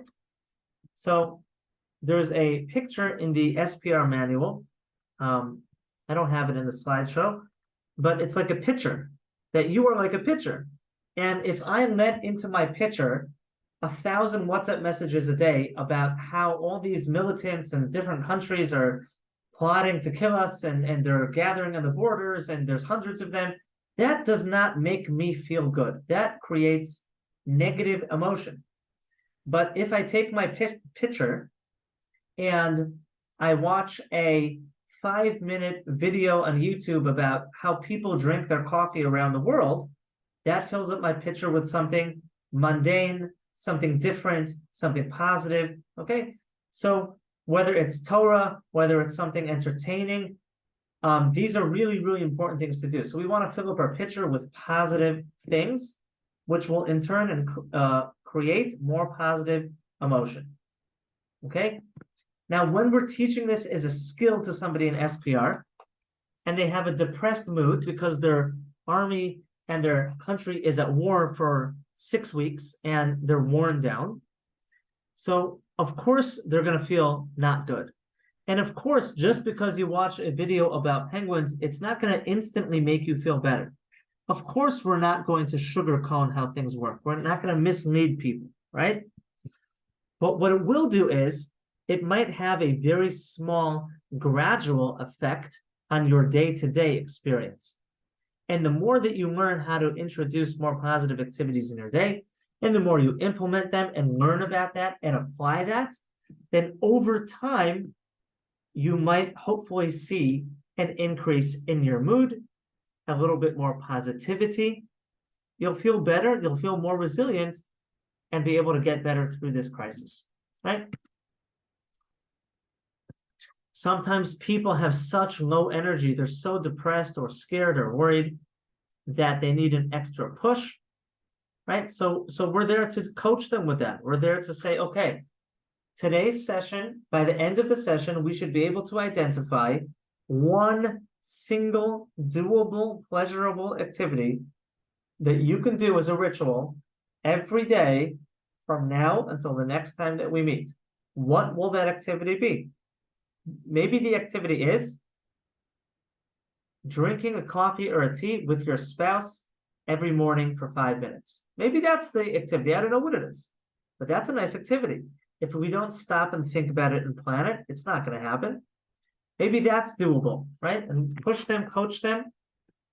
Obviously, don't force them, but introduce this idea. Let's plan that, execute it, and make sure that it works out for them at a time that it will be realistic. If they need supplies to do their activity, then let's help coach them to get those supplies. Oh, you want to build a 300-piece puzzle and then frame it. Well, do you have a frame? Do you have a puzzle? Right? So we want to make those plans, arrange that, and so on. Maybe we want to anticipate with the person that they have such low mood that they're going to be tempted to not even try to do the homework. Oh, I'm feeling so depressed. I can just see myself tomorrow not even bothering to try to make the puzzle with my wife. Okay, I'm glad you mentioned that. Let's plan together what you'll do when that shows up tomorrow. Tomorrow, we made up that at 10 a.m. you would sit in the bomb shelter and make a 300-piece puzzle, but you're telling me now you anticipate you're going to have zero interest. In fact, you're going to feel so tired emotionally, you're not even going to want to lift your finger. What can we do at 10 a.m. tomorrow to anticipate this problem and make it a little bit easier to take the action to make this puzzle and build the puzzle with your wife? What would help you? Would it be listening to a song? Would it be calling somebody that will give you some motivation at 10? Would it be, what would it be? Would it be doing it on the porch with the sun on you? What would it take? Would it take making a yummy coffee in order to help you get over that barrier and get the pleasurable activity done, right? Because we're trying to shift people from a low mood, feeling terrible, over to feeling better. And so in the beginning, they may resist, and we have to anticipate that and work with that. Great, so that was skill 2. So skill 1 we said was problem solving and teaching people how to problem solve. Skill 2 is promoting positive activities, okay? Because that's one of the things that falls away during war. We don't want to do it maybe because we feel guilty. We don't do it because we're busy. We don't do it because we're in a bad mood, but it's still important to do. Okay. Managing reactions. So that's the third skill, managing reactions. What is that talking about? It's talking about how trauma affects people's moods, their decision-making, their relationships, their daily functioning, their physical health, their sleep, their eating, right? Trauma affects us in all these ways. And so we want to help people learn how to identify things that trigger them or traumatize them, things that evoke strong reactions in them, right? So that's part of the skill is, hey, right? We said in the beginning of SPR, we approach somebody, we introduce ourselves, we say, hey, what do you think is really important for us to work on right now? So maybe they'll say, I can't stop crying about the children taken into captivity. I have such strong reactions. Every time I see my own children or a child in the street, I burst out crying. I can't function, right? So they're having a strong trauma reaction. So SPR says, great. Let's identify the triggers with them. Let's make sure that we're aware of what triggers you. And then let's find skills, very specific skills that you can use to help you when you see a child in the street, when you start crying, when you think about the plight of the children that are in captivity, right? And then 3 is we not only teach the skills, but then we implement them in homework, we follow them up, and we make sure that people understand them and are good at them, right? Part of teaching people how to manage reactions might involve psychoeducation, which you're all good at because you're mental health therapists.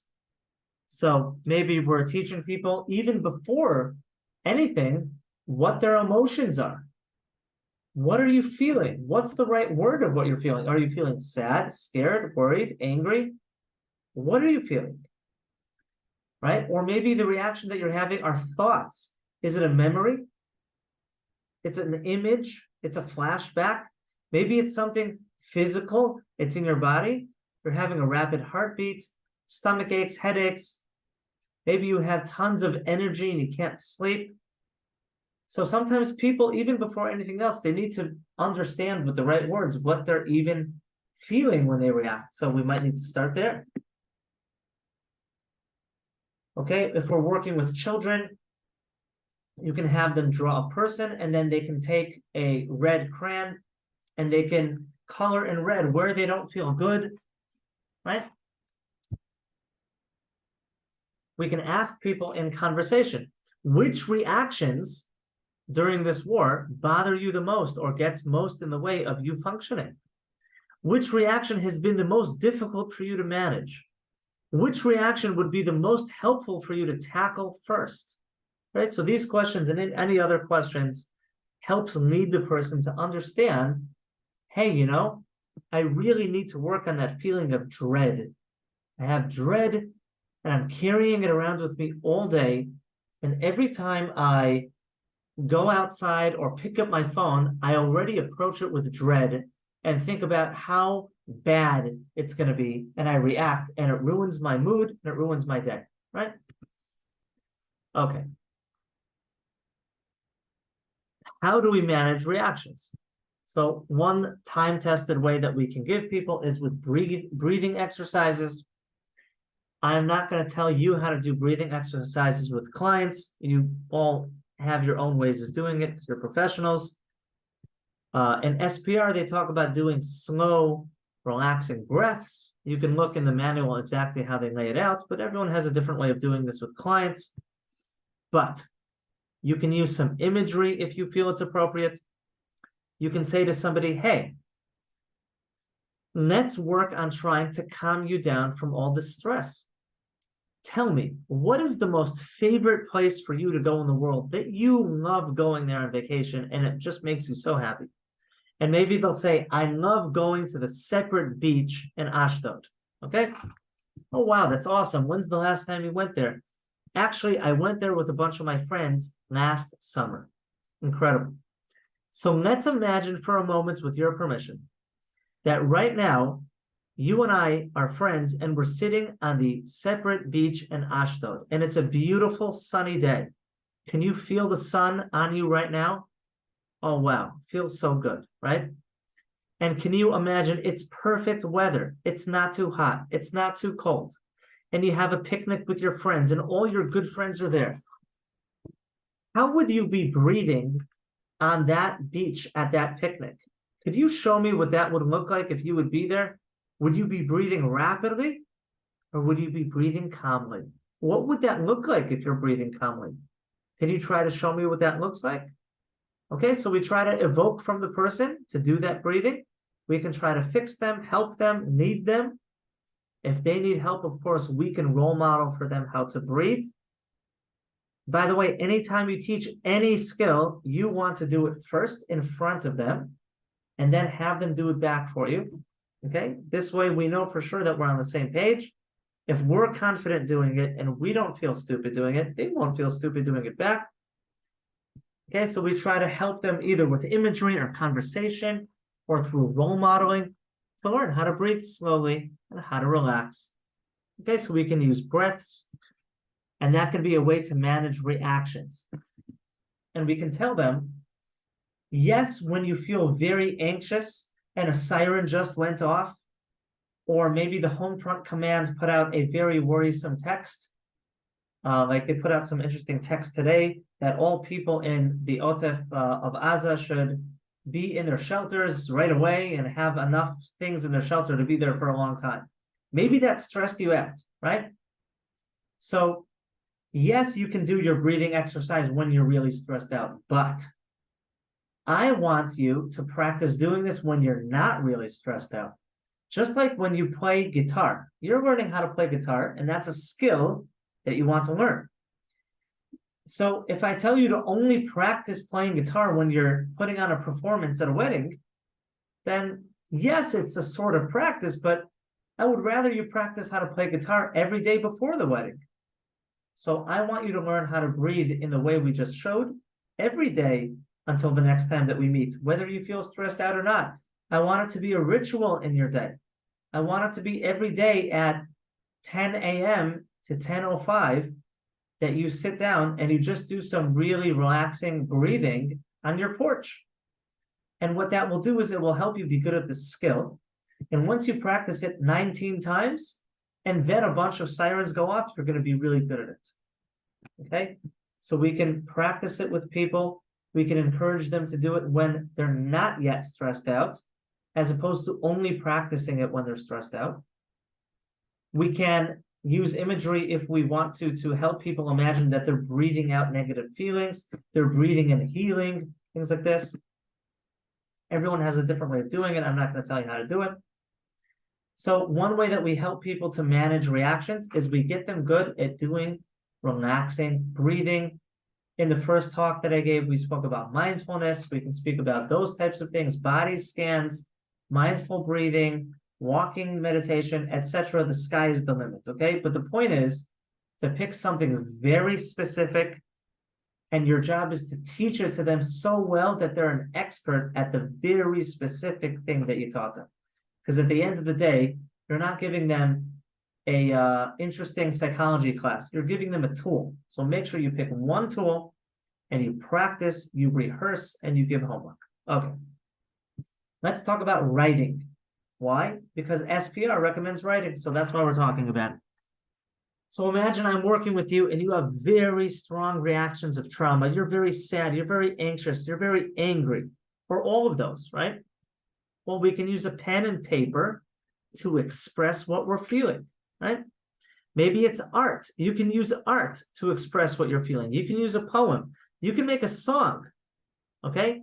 But what we want to do is take those feelings in your head and put them down on a paper. Put them down into words. Put them down into images. Express them out.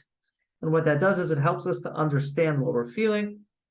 Once we better understand that, we know how to solve it. We know how to talk about it. We know how to share with somebody that cares about us and knows how to listen to us, right? So we use writing. Okay, so this is a different way, a different particular tool that we can sit with somebody with strong reactions and teach them how to put their struggles into writing. I feel dread, right? I read somebody's post today on Facebook, a therapist that may even be in this talk right now. I read their post on Facebook, a beautiful post all about them expressing what they're feeling these days. What are they feeling? And it was very poetic, it was very nice, very interesting. And it helps me peek into the mind of this therapist and what they're feeling. And they were successfully able to convey that, okay? So when we teach people how to manage their reactions, and we're doing it through writing, so part of the backgrounds we can give people is we can say, when you have strong reactions, it's like unfinished business. Things that keep popping up for you and grabbing your attention. Maybe that's because there's something unaddressed that needs to be addressed. You heard this terrible story last week, and you can't stop thinking about it. Well, maybe it's stuck because of something you need to confront about that story. You heard the terrible story about Hamas and how they did something to a certain person. Maybe you can't stop thinking about it because something very specific about that story for you bothers you. What is it? Let's put it down in writing, and then we'll know what that is, and then you can address it, and then maybe that thought will stop hanging around you, okay? So the SPR people that put out the manual, they give a mashal, a metaphor. They say, if you eat a big, heavy meal, right? You eat fettuccine Alfredo, you might feel that your stomach is full and you had all that cheese and it's like heavy, right? And then as time goes on, you digest the food, you process the different chemicals, and it gets easier. So when we hear the crazy, terrible story last week about how Hamas did this and did that to this mother, maybe those memories are like a really heavy meal. And right now with this writing exercise, it's going to be like your stomach digesting what happened, putting it into words, and that's going to break it down into little enzymes, into little chemicals, and it's going to help you digest it so that it's not as heavy. Okay, so that's a cute metaphor.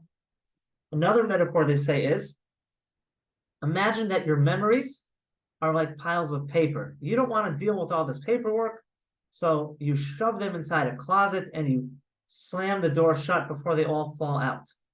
But there are many problems with this because since they're not neatly arranged and you're basically holding the doors shut, at any time, if you don't actively keep the doors shut, the papers are going to fly right out, right? Maybe sometimes our trauma memories are the same way. You saw last week or yesterday how a rocket injured a little boy in your neighborhood and he was bleeding, and you're so worried about him, and you're so shocked, and it was so scary, and you're thinking about it all the time, and you can't stop thinking about the terror on his face, or how did God do this, or whatever it is, right? If you just take those memories and shove them down in your mind and you suppress them, they're going to be hanging around a long time. So let's take the papers out of the cupboard. Let's sort them out. Let's make order. Let's stack them in a neat and nice way. And then you'll be able to put them back in a way that they won't come out all the time, right? So it's another metaphor for how confronting negative thoughts, memories, cues, emotions, how it's worthwhile, and how the end result is you end up finding relief, right? Okay. When we talk with people about writing, we can encourage them to write as much details as they want, what they smell, what they smelled, what they heard, what they saw, what they felt, what they thought, who they were with, where they were, right?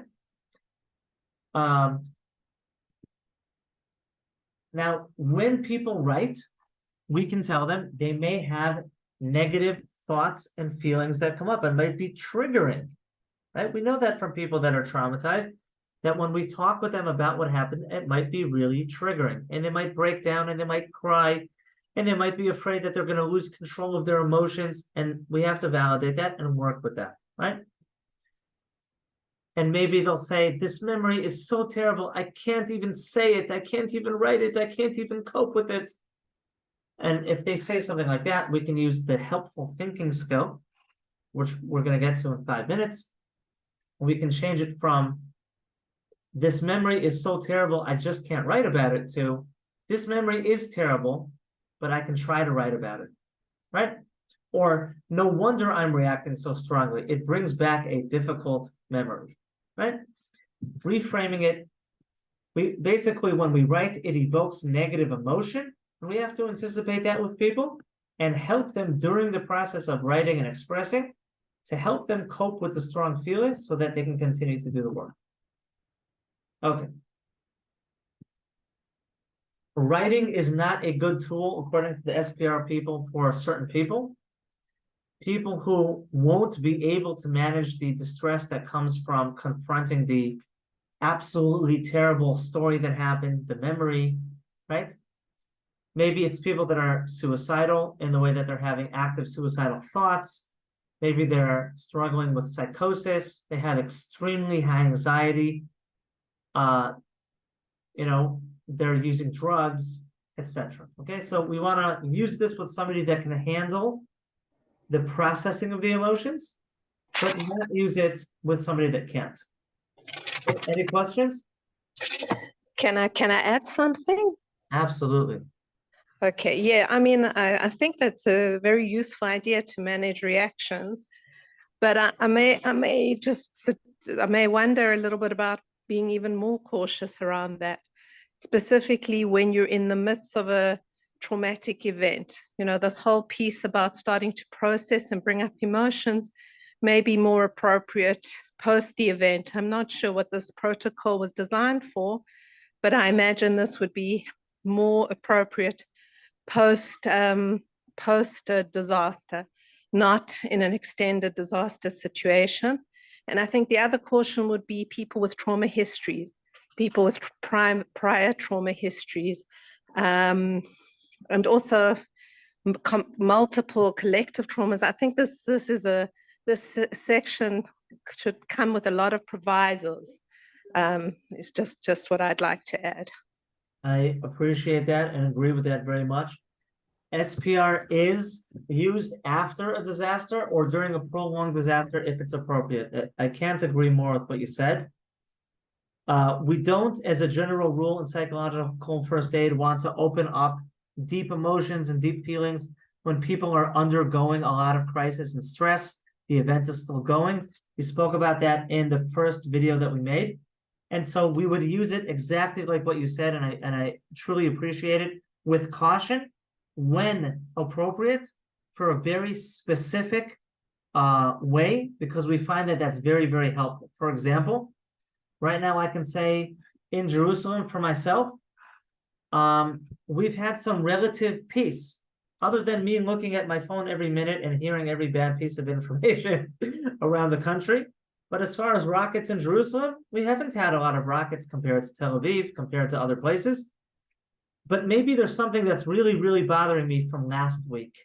And maybe during this intermittent stage of peace, there's something really bothering me, and that's when we would use this skill. But 1,000%. Thank you very much for that. Okay. I'm going to run ahead. When we talk about trauma reactions, there are internal reactions, like a memory. I remembered something, right? Or external reactions. I'm walking through the place where that boy was killed, right? Either I'm just sitting and in my bed at 3 a.m. and I'm thinking about it, or I'm walking through the place where an event happened. We want to help people understand when and how their triggers work, right? And then once they build an understanding of what exactly triggers them, then we can better understand how to help them manage their reactions.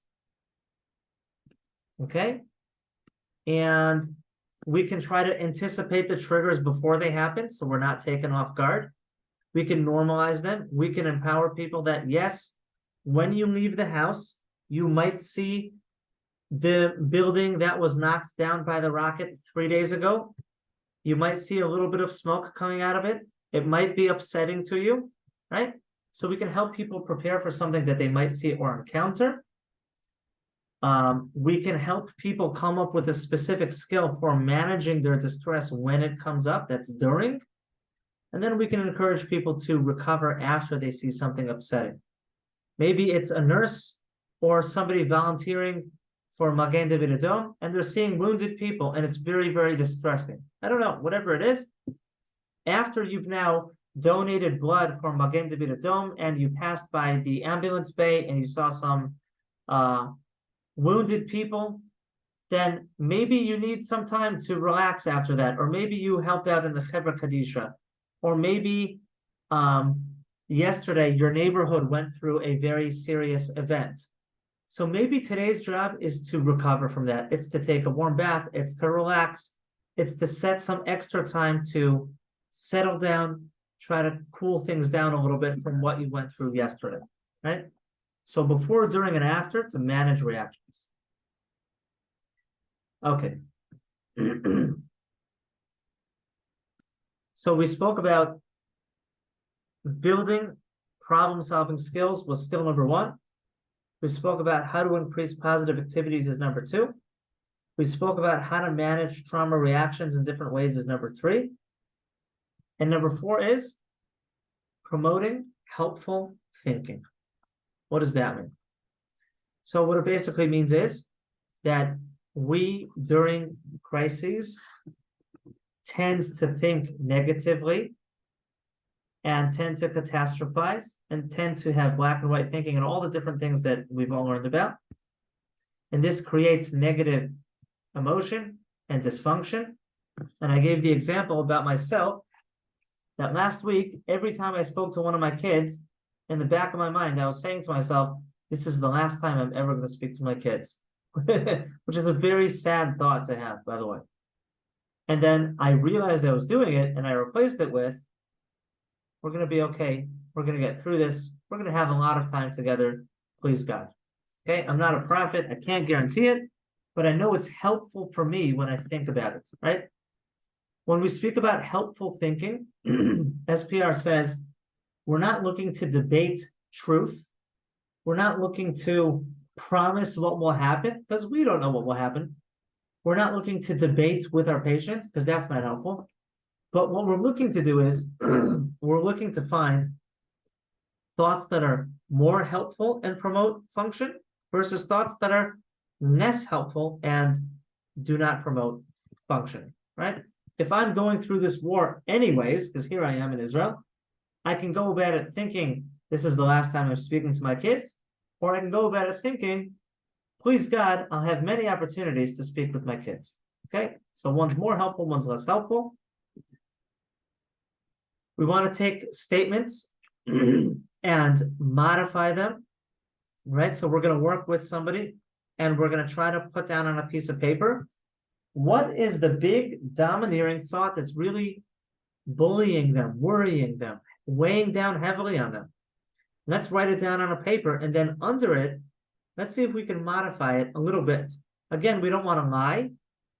We don't want to promise and prophesize things that we don't know are true. That's not what we're doing, but what we're looking to do is modify an unhelpful thought and turn it into a more helpful thought. So if somebody says, oh, I can't go through another day of this war, I can't handle it. So we can try to say, under some circumstances, it feels really hard to get through the day. Or today, I feel like I can't get through it. Or with a little bit of help, I think I can get through it easier, right? With the right help, I can get through this. Right? So we want to take those statements and modify them on a paper. And we want to help the person practice noticing what unhelpful thoughts are bogging them down, jotting it down, and coming up together with something that's a little bit more helpful, and it promotes helpful thinking and recovery, and practicing saying it, thinking about it. So let's give an example. The SPR people give a silly example of a man in traffic. He's stuck in big traffic, and he is going to come late to work, and his boss is going to yell at him, and he's thinking, oh my God, my boss is going to yell at me. I'm going to be in such trouble. I don't know what I'm going to do. And now he feels anxious the next 45 minutes that he's stuck on the highway.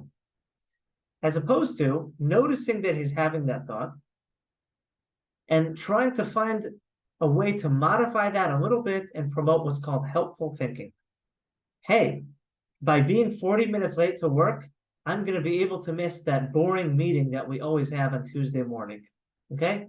So you can call it reframing. You can call it any sort of cognitive fancy name that you have and know, but we're going to call it promoting helpful thinking. We're going to look for the types of thinking that help promote people to better move forward during challenging times. That's what we're looking to do. Okay? Sometimes during this work with people, we want to help people understand the difference between thoughts and feelings. Because when you talk to somebody about promoting helpful thinking, they may not even know what it means to think. What do you mean to think? Maybe you mean emotions. So we might have to do some psychoeducation. There's something called emotions. There's something called thoughts. They're two different things, right? Here's one. Absolutely nothing is going well. As opposed to, this is a particularly tough time for me, but I'm doing some things okay. Right? The first thing, absolutely nothing is going well, robs a person of their self-efficacy. It's predicting that it will be bad and continue to be bad, and my power will diminish, versus this is a tough time for me, but I'm doing some things well, which says I have a little bit of power in me. Not everything is going bad. I have some inner strengths. I have some self-efficacy. I have a little bit of inner resources or outer resources to bear upon the situation, right? Okay.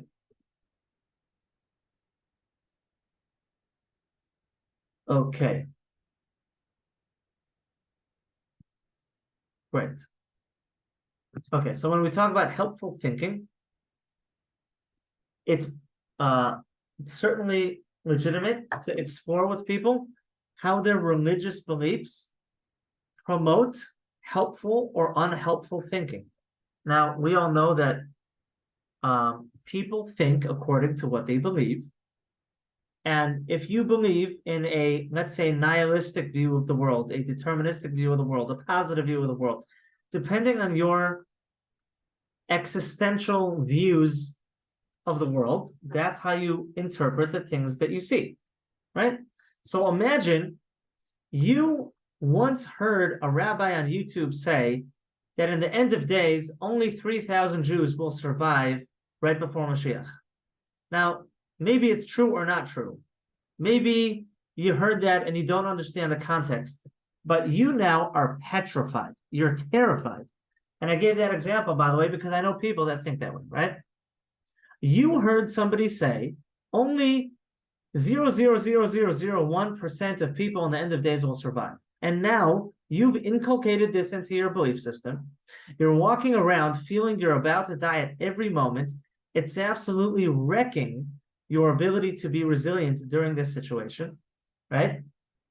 Which, by the way, even in Torah law, not that I want to switch hats and become a rabbi for this talk, but even in Torah law, it's explicitly written about how to strengthen our morale and resolve during war and not to give in to fear, right?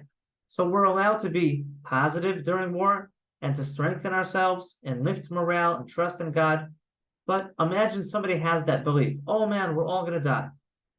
So his or her religious beliefs, whether they're erroneous or true, may significantly contribute to the way that they feel and think. And what we can do as clinicians, because that's our job, right? We're wearing the clinician hat. Our job is to explore that with them and say, can you think of something that you learned about in the past that would promote some more helpful thinking, right? Did you ever learn something encouraging about war or about trusting in God? Or did your rabbi give a hopeful talk about this situation?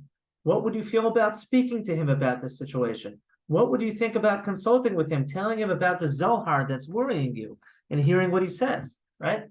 And when we promote helpful thinking, we're certainly allowed to take a person, refer them to their own belief system, refer them to their rabbi. A lot of times people will fall upon, that's my radio just making noise. A lot of times people's negative automatic thoughts will be dressed up in religious talk. Maybe the rabbi never said anything negative. Maybe the rabbi gave a very inspirational talk in shul, but they think negatively because that's how our minds work during crisis, right? I see something in the chat. I'm opening it up. Oh, thank you back. Okay. All right. So let's take culture into consideration, and it's definitely important. When we work with young people about their thoughts, they rely on their authority figures and caregivers for how to think. How should they view the war? Are we winning or are we losing? Or how should we view the army? Or how should we view God? Well, I think a 10-year-old child that has a good relationship with their parents may ask their parents for that information. And right, they'll turn to their parents for, why is Hashem doing this? How did Hashem let those people get hurt? Maybe he'll let us get hurt. And so obviously when we're working with kids, although I didn't speak a lot about kids in this talk, we also want to work with parents if we can and see if we have to modify their parents' beliefs and help them develop helpful thinking so that in turn, their parents can help the kids with helpful thinking. Okay. Okay, this is a really interesting slide. We think as individuals, but we also think in groups, right? So imagine that I'm surrounded in a group of people that are very, very angry about October 7th and how could the IDF have been asleep.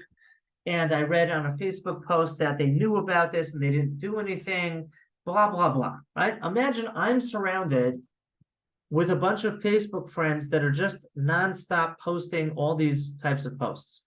And let's say those posts make me feel that I can't rely on the police, I can't rely on the government, I can't believe anything hopeful that they say. And this is pulling me down and making me have negative thoughts. And so when we work with people to develop helpful thinking, we also want to take into consideration the group think, the community way of thinking, what groups is this person part of, and what are they thinking? And sometimes we might have to do a group intervention, right? Sometimes the people in a community are very sad, And the best way to help them with their thinking is to get the Hasidic Rebbe, the rabbi of the community, the leader of the community, the most respected elder of the community, right? The 90-year-old Holocaust survivor that everybody likes, to get them to say something hopeful, and then that will help everybody individually with their helpful thinking. Think about the 95-year-old man in the Miluim, right? I forgot his name. I think his name was Ezra. But if you heard that story, there was a 95-year-old man who fought in the Lehi, and he put on army uniform and went to different soldiers, and he was giving them strength and hope from his experience as a 95-year-old man living in Israel all those decades, right?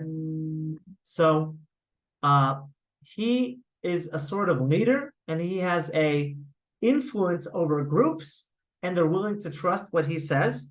And then the soldiers can hear his hopeful words, and it can help them to be less afraid when they go into battle, right? Okay. Imagine I'm trying to promote helpful thinking with somebody, and I say, why don't you think positively? If I just tell somebody, why don't you think positively? That is not going to help somebody to feel better, because I didn't teach them the skill. I didn't show them what that means, and I didn't practice it with them, right? So again, it's a skill. We're not going to say, Yeh tov, it will be good. Or, why don't you think positively? Well, what does that mean? How do I think positively? 1 second, my radio is like screaming. 1 second.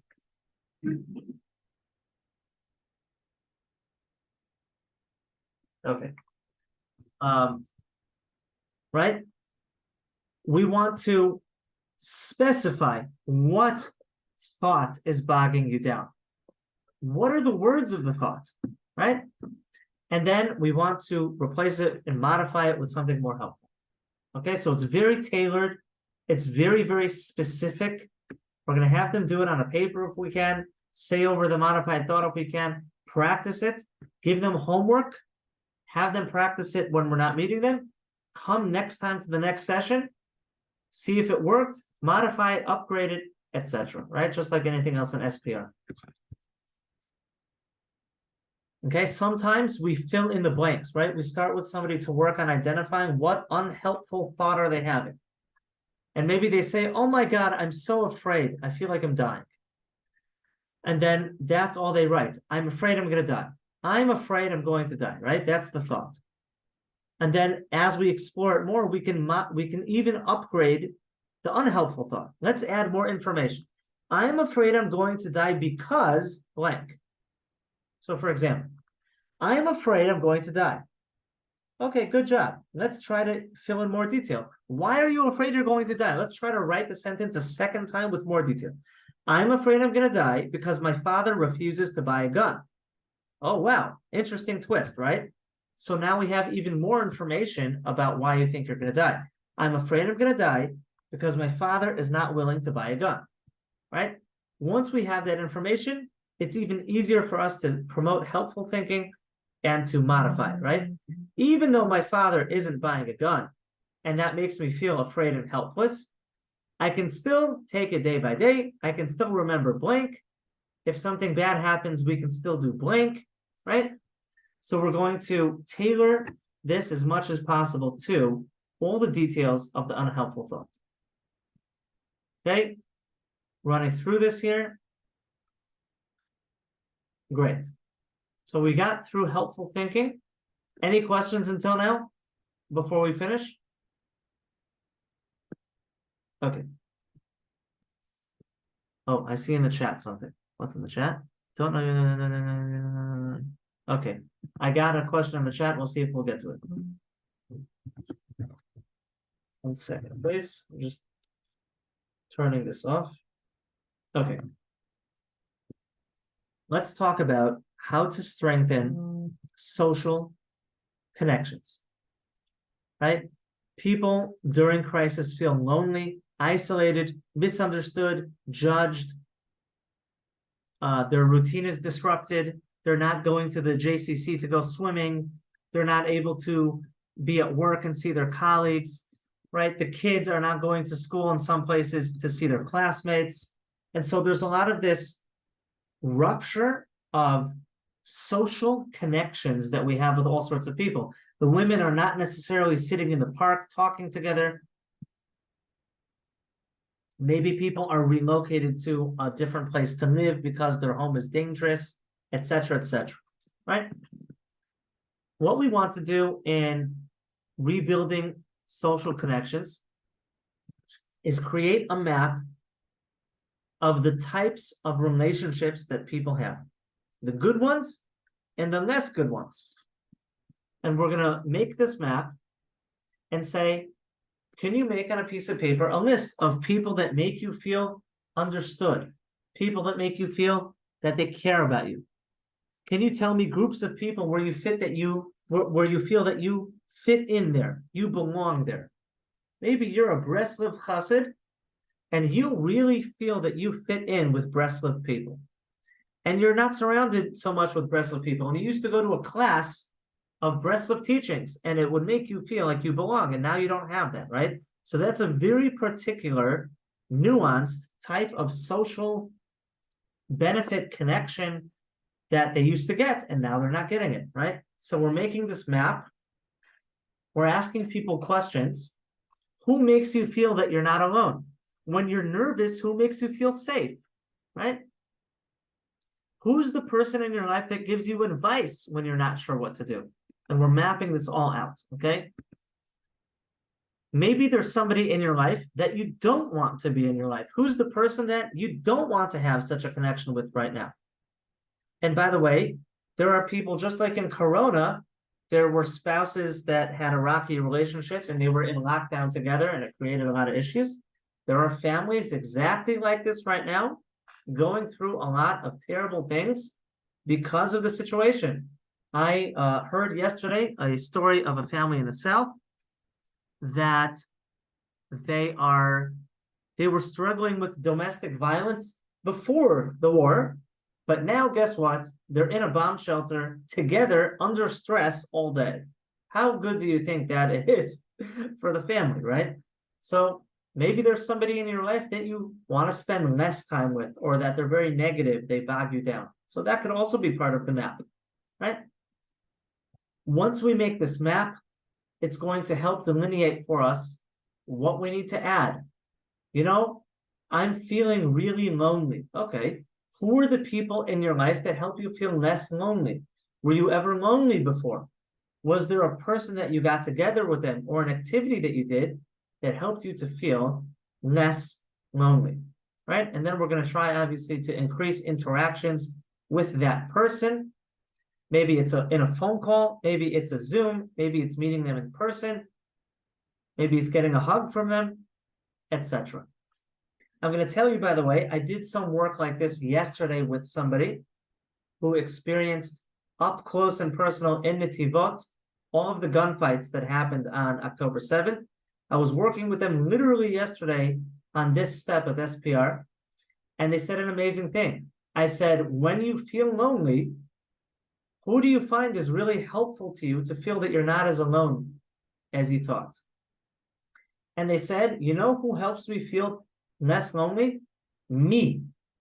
When I'm able to put all my tasks down and I'm able to go to a spa and just spend time with myself, then I feel I'm in my own company.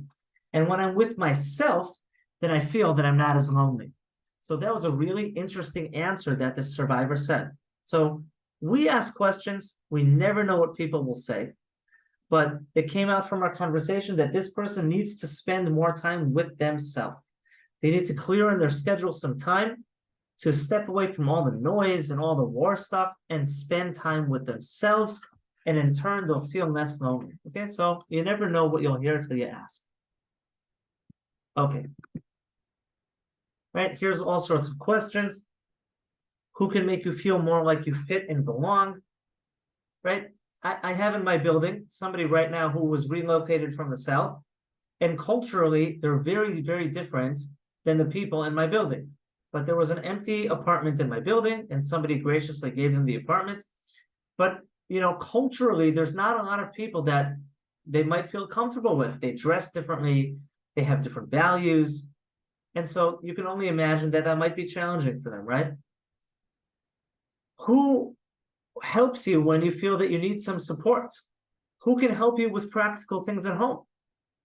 Right? Who are the people that you need to spend the most time with right now? Right? These types of questions help orient people. Okay.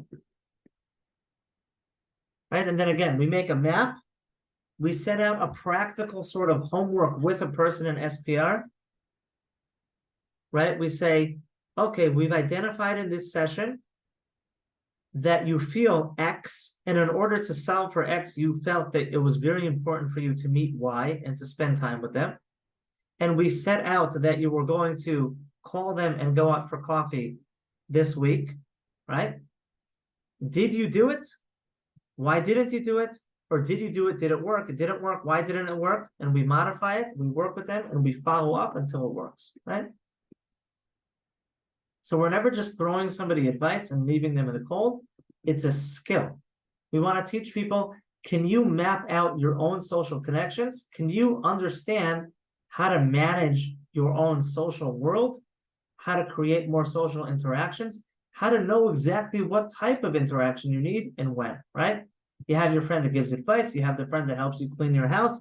You have the friend that just listens to you. What do you need right now? Okay. That was the last of the 5 skills of SPR. You guys have now heard all 5 skills of SPR. SPR is 5 skills. It's very, very specific. When we talk about psychological first aid, a lot of times people, like clinicians, say, well, what's the chiddush? I knew all these ideas. So first of all, sometimes there's a chiddush, there's a novel idea. But I think one of the most important contributions of these models are that during chaos and very dynamic, challenging situations, it's very operationalized, it's very organized, and it's very methodical, right? So if we're not pinning down our work to specific skills and specific needs and a specific format of how to teach it to a person and follow up with the person, right? Then things might just get lost because of the noise and the speed of the situation. So at the very least, I think that's what SPR tries to do. It's a cute model. It's for helping people during, right, crises on a higher level of care. If they're mamish in the middle and in the thick of it, so certain parts of it are more relevant and less relevant. But this is an organized way to help analyze with somebody what's going on, what do they need, let's teach it to them, make proficiency, follow it up, and help people walk away being more skillful, more independent, and have more self-efficacy, okay? Somebody asked in the chat, how can you do this in a group? So I think the answer is you can take any idea here and try to adapt it to a group as best as possible. In a group, you won't have time to get into the nitty-gritty needs of every person because you have 12 people in a group. You only have 40 minutes, right? But you can do a general intervention. Today, we're going to talk about the idea of blank. Let me give an example. Can anybody, give me an example of an unhelpful thought? Can anybody relate to this idea? Does anybody want to share, right? So we can always apply it in a group setting. We can call on 2 or 3 people to share if they want. We can role model in front of the whole group how to do helpful thinking or how to manage reactions or how to promote pleasurable activities. And then we can invite people to go around in the group and consider what they're going to do that's going to help them, right? And then we can make a homework. Okay, everybody, you're going to write down for the next 5 minutes what you think will help you. I'm handing out a piece of paper, right? Or jot it down on your phone. Your homework is to execute the idea that you came up with. When we start our next meeting next Tuesday, we're going to start by everybody sharing if they did the homework and how it went, etc., right? So we can always apply these in a group, be creative. That's a mouthful. That's SPR. I hope this is helpful. I hope it's practical. Any questions?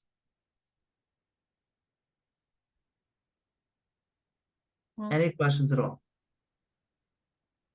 Well, if there's no questions coming, I just want to take the moment to Can I just appreciate ask- very much.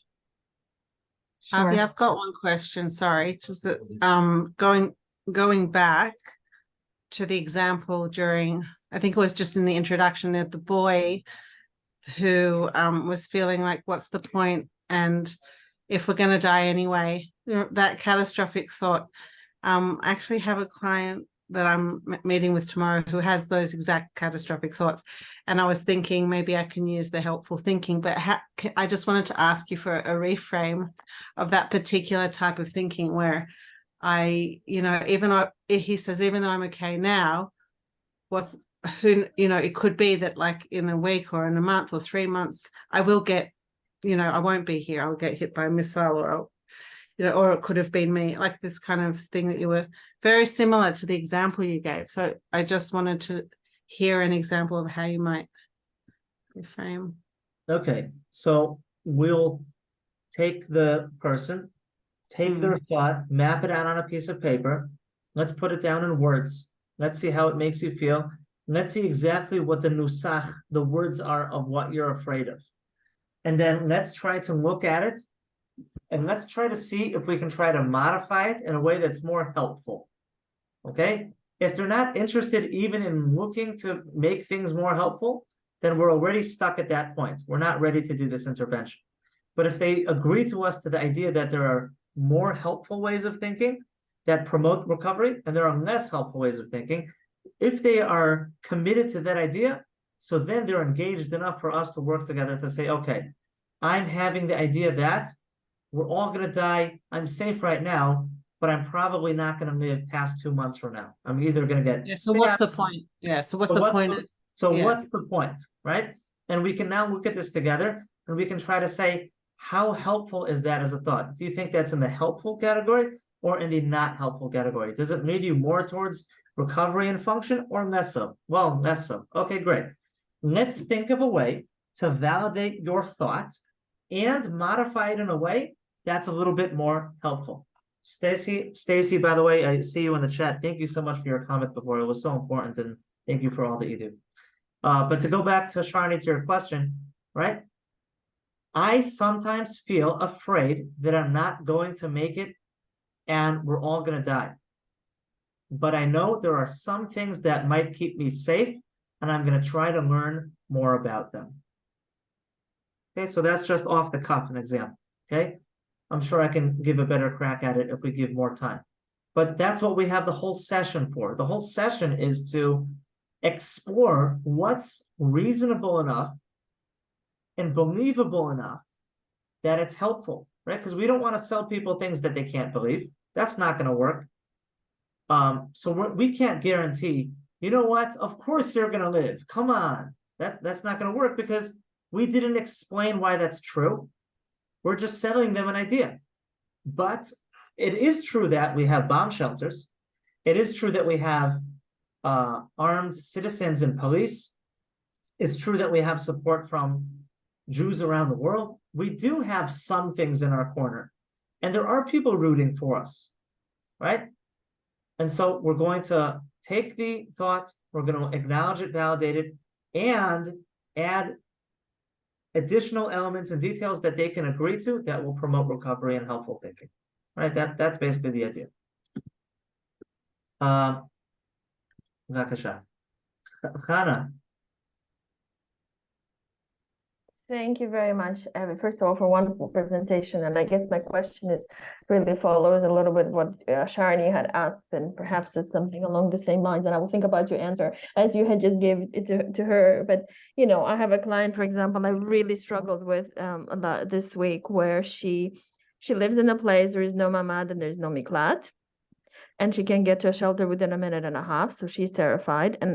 And you know, there's a reality element to that fear. This isn't just a cognitive distortion. And on top of that, she has her partner who is in the army and who basically says to her things are far worse than you think. So never mind that reaction on me, you know, as a therapist listening to all this and being in the same situation with her, you know. But, you know, I really found it difficult because obviously I use some of these approaches in my therapeutic work anyway. So some of obviously a lot of what you talked about is very helpful. It's very nice. It's a nice model, but but I found it really difficult to find what beliefs or what feeling states we can identify that would be helpful, because there's objective reality to the fact that if she doesn't have mamada miklat, that I think, so I just was very stuck, and I maybe it's a little humbling for me. I rarely feel that stuck. I've been in practice for 22 years. It was very hard for me to feel that stuck, and also feel, oh my God, I am also starting to panic listening to this because this isn't good. So I just wondered if there's any, I think you tried to help Charney with the same idea of trying to explore what might be believable, because obviously to say to her, oh, well, it'll be fine, is not going to work. And I'm not really believing that either, at that moment. So, yeah, if you have anything you can add, I'd be very grateful, because honestly, I'll take any advice at this point. I appreciate so much this conversation. It's so interesting how we're so wrapped up in this and the vicarious trauma that we're getting from hearing other people, and it's such a topic. I love it. It's so terrible. I love it.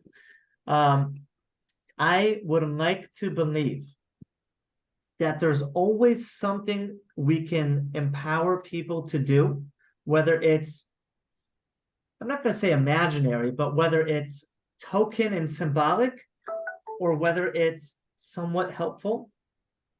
As much as we can try to find together with somebody something that empowers them. And so in this case, for example, needless to say, we can explore with some case management if they can stay somewhere else and etc. But we're not going to talk about that, right?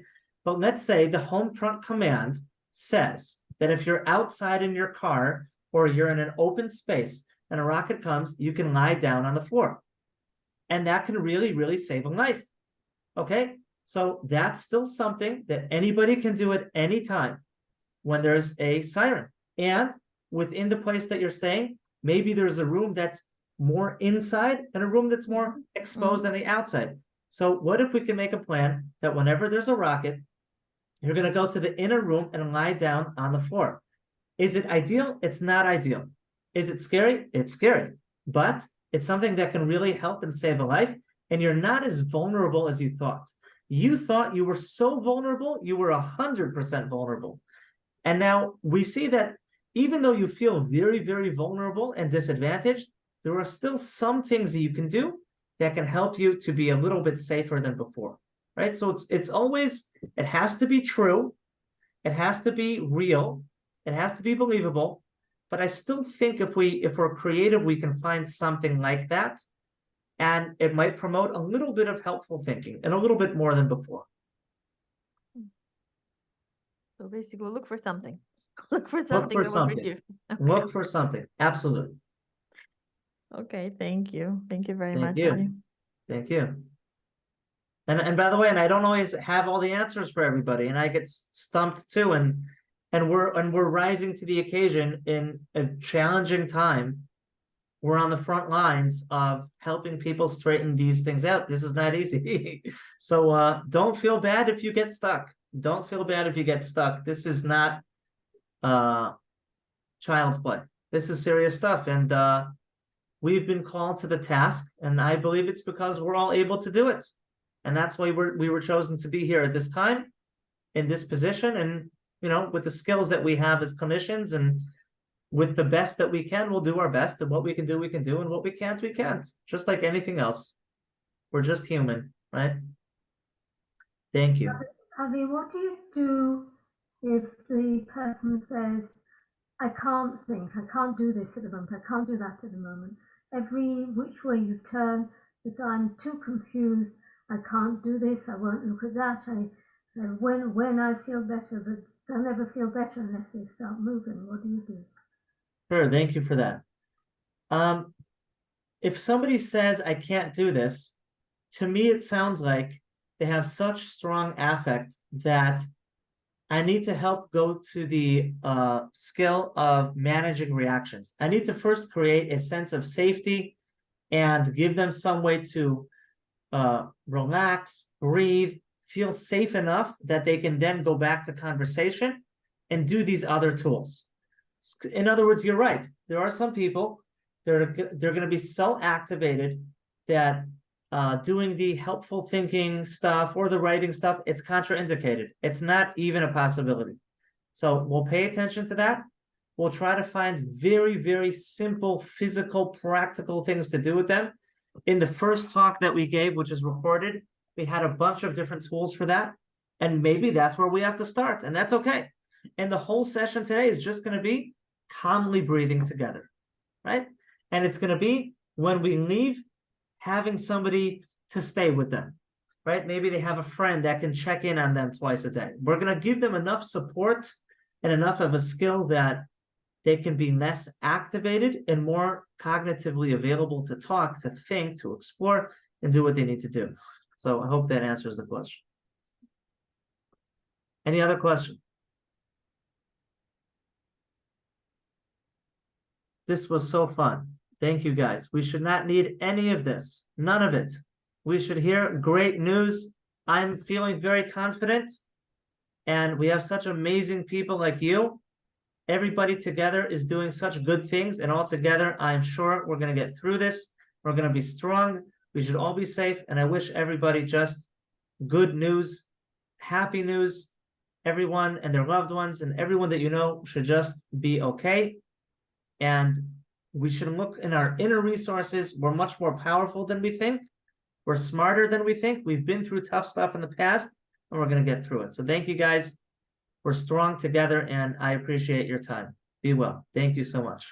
Thank you so Thank much, you. Adi. Can I just say just your words? I don't know about the presentation. I just want to say from the bottom of my heart, just your words that you're so confident.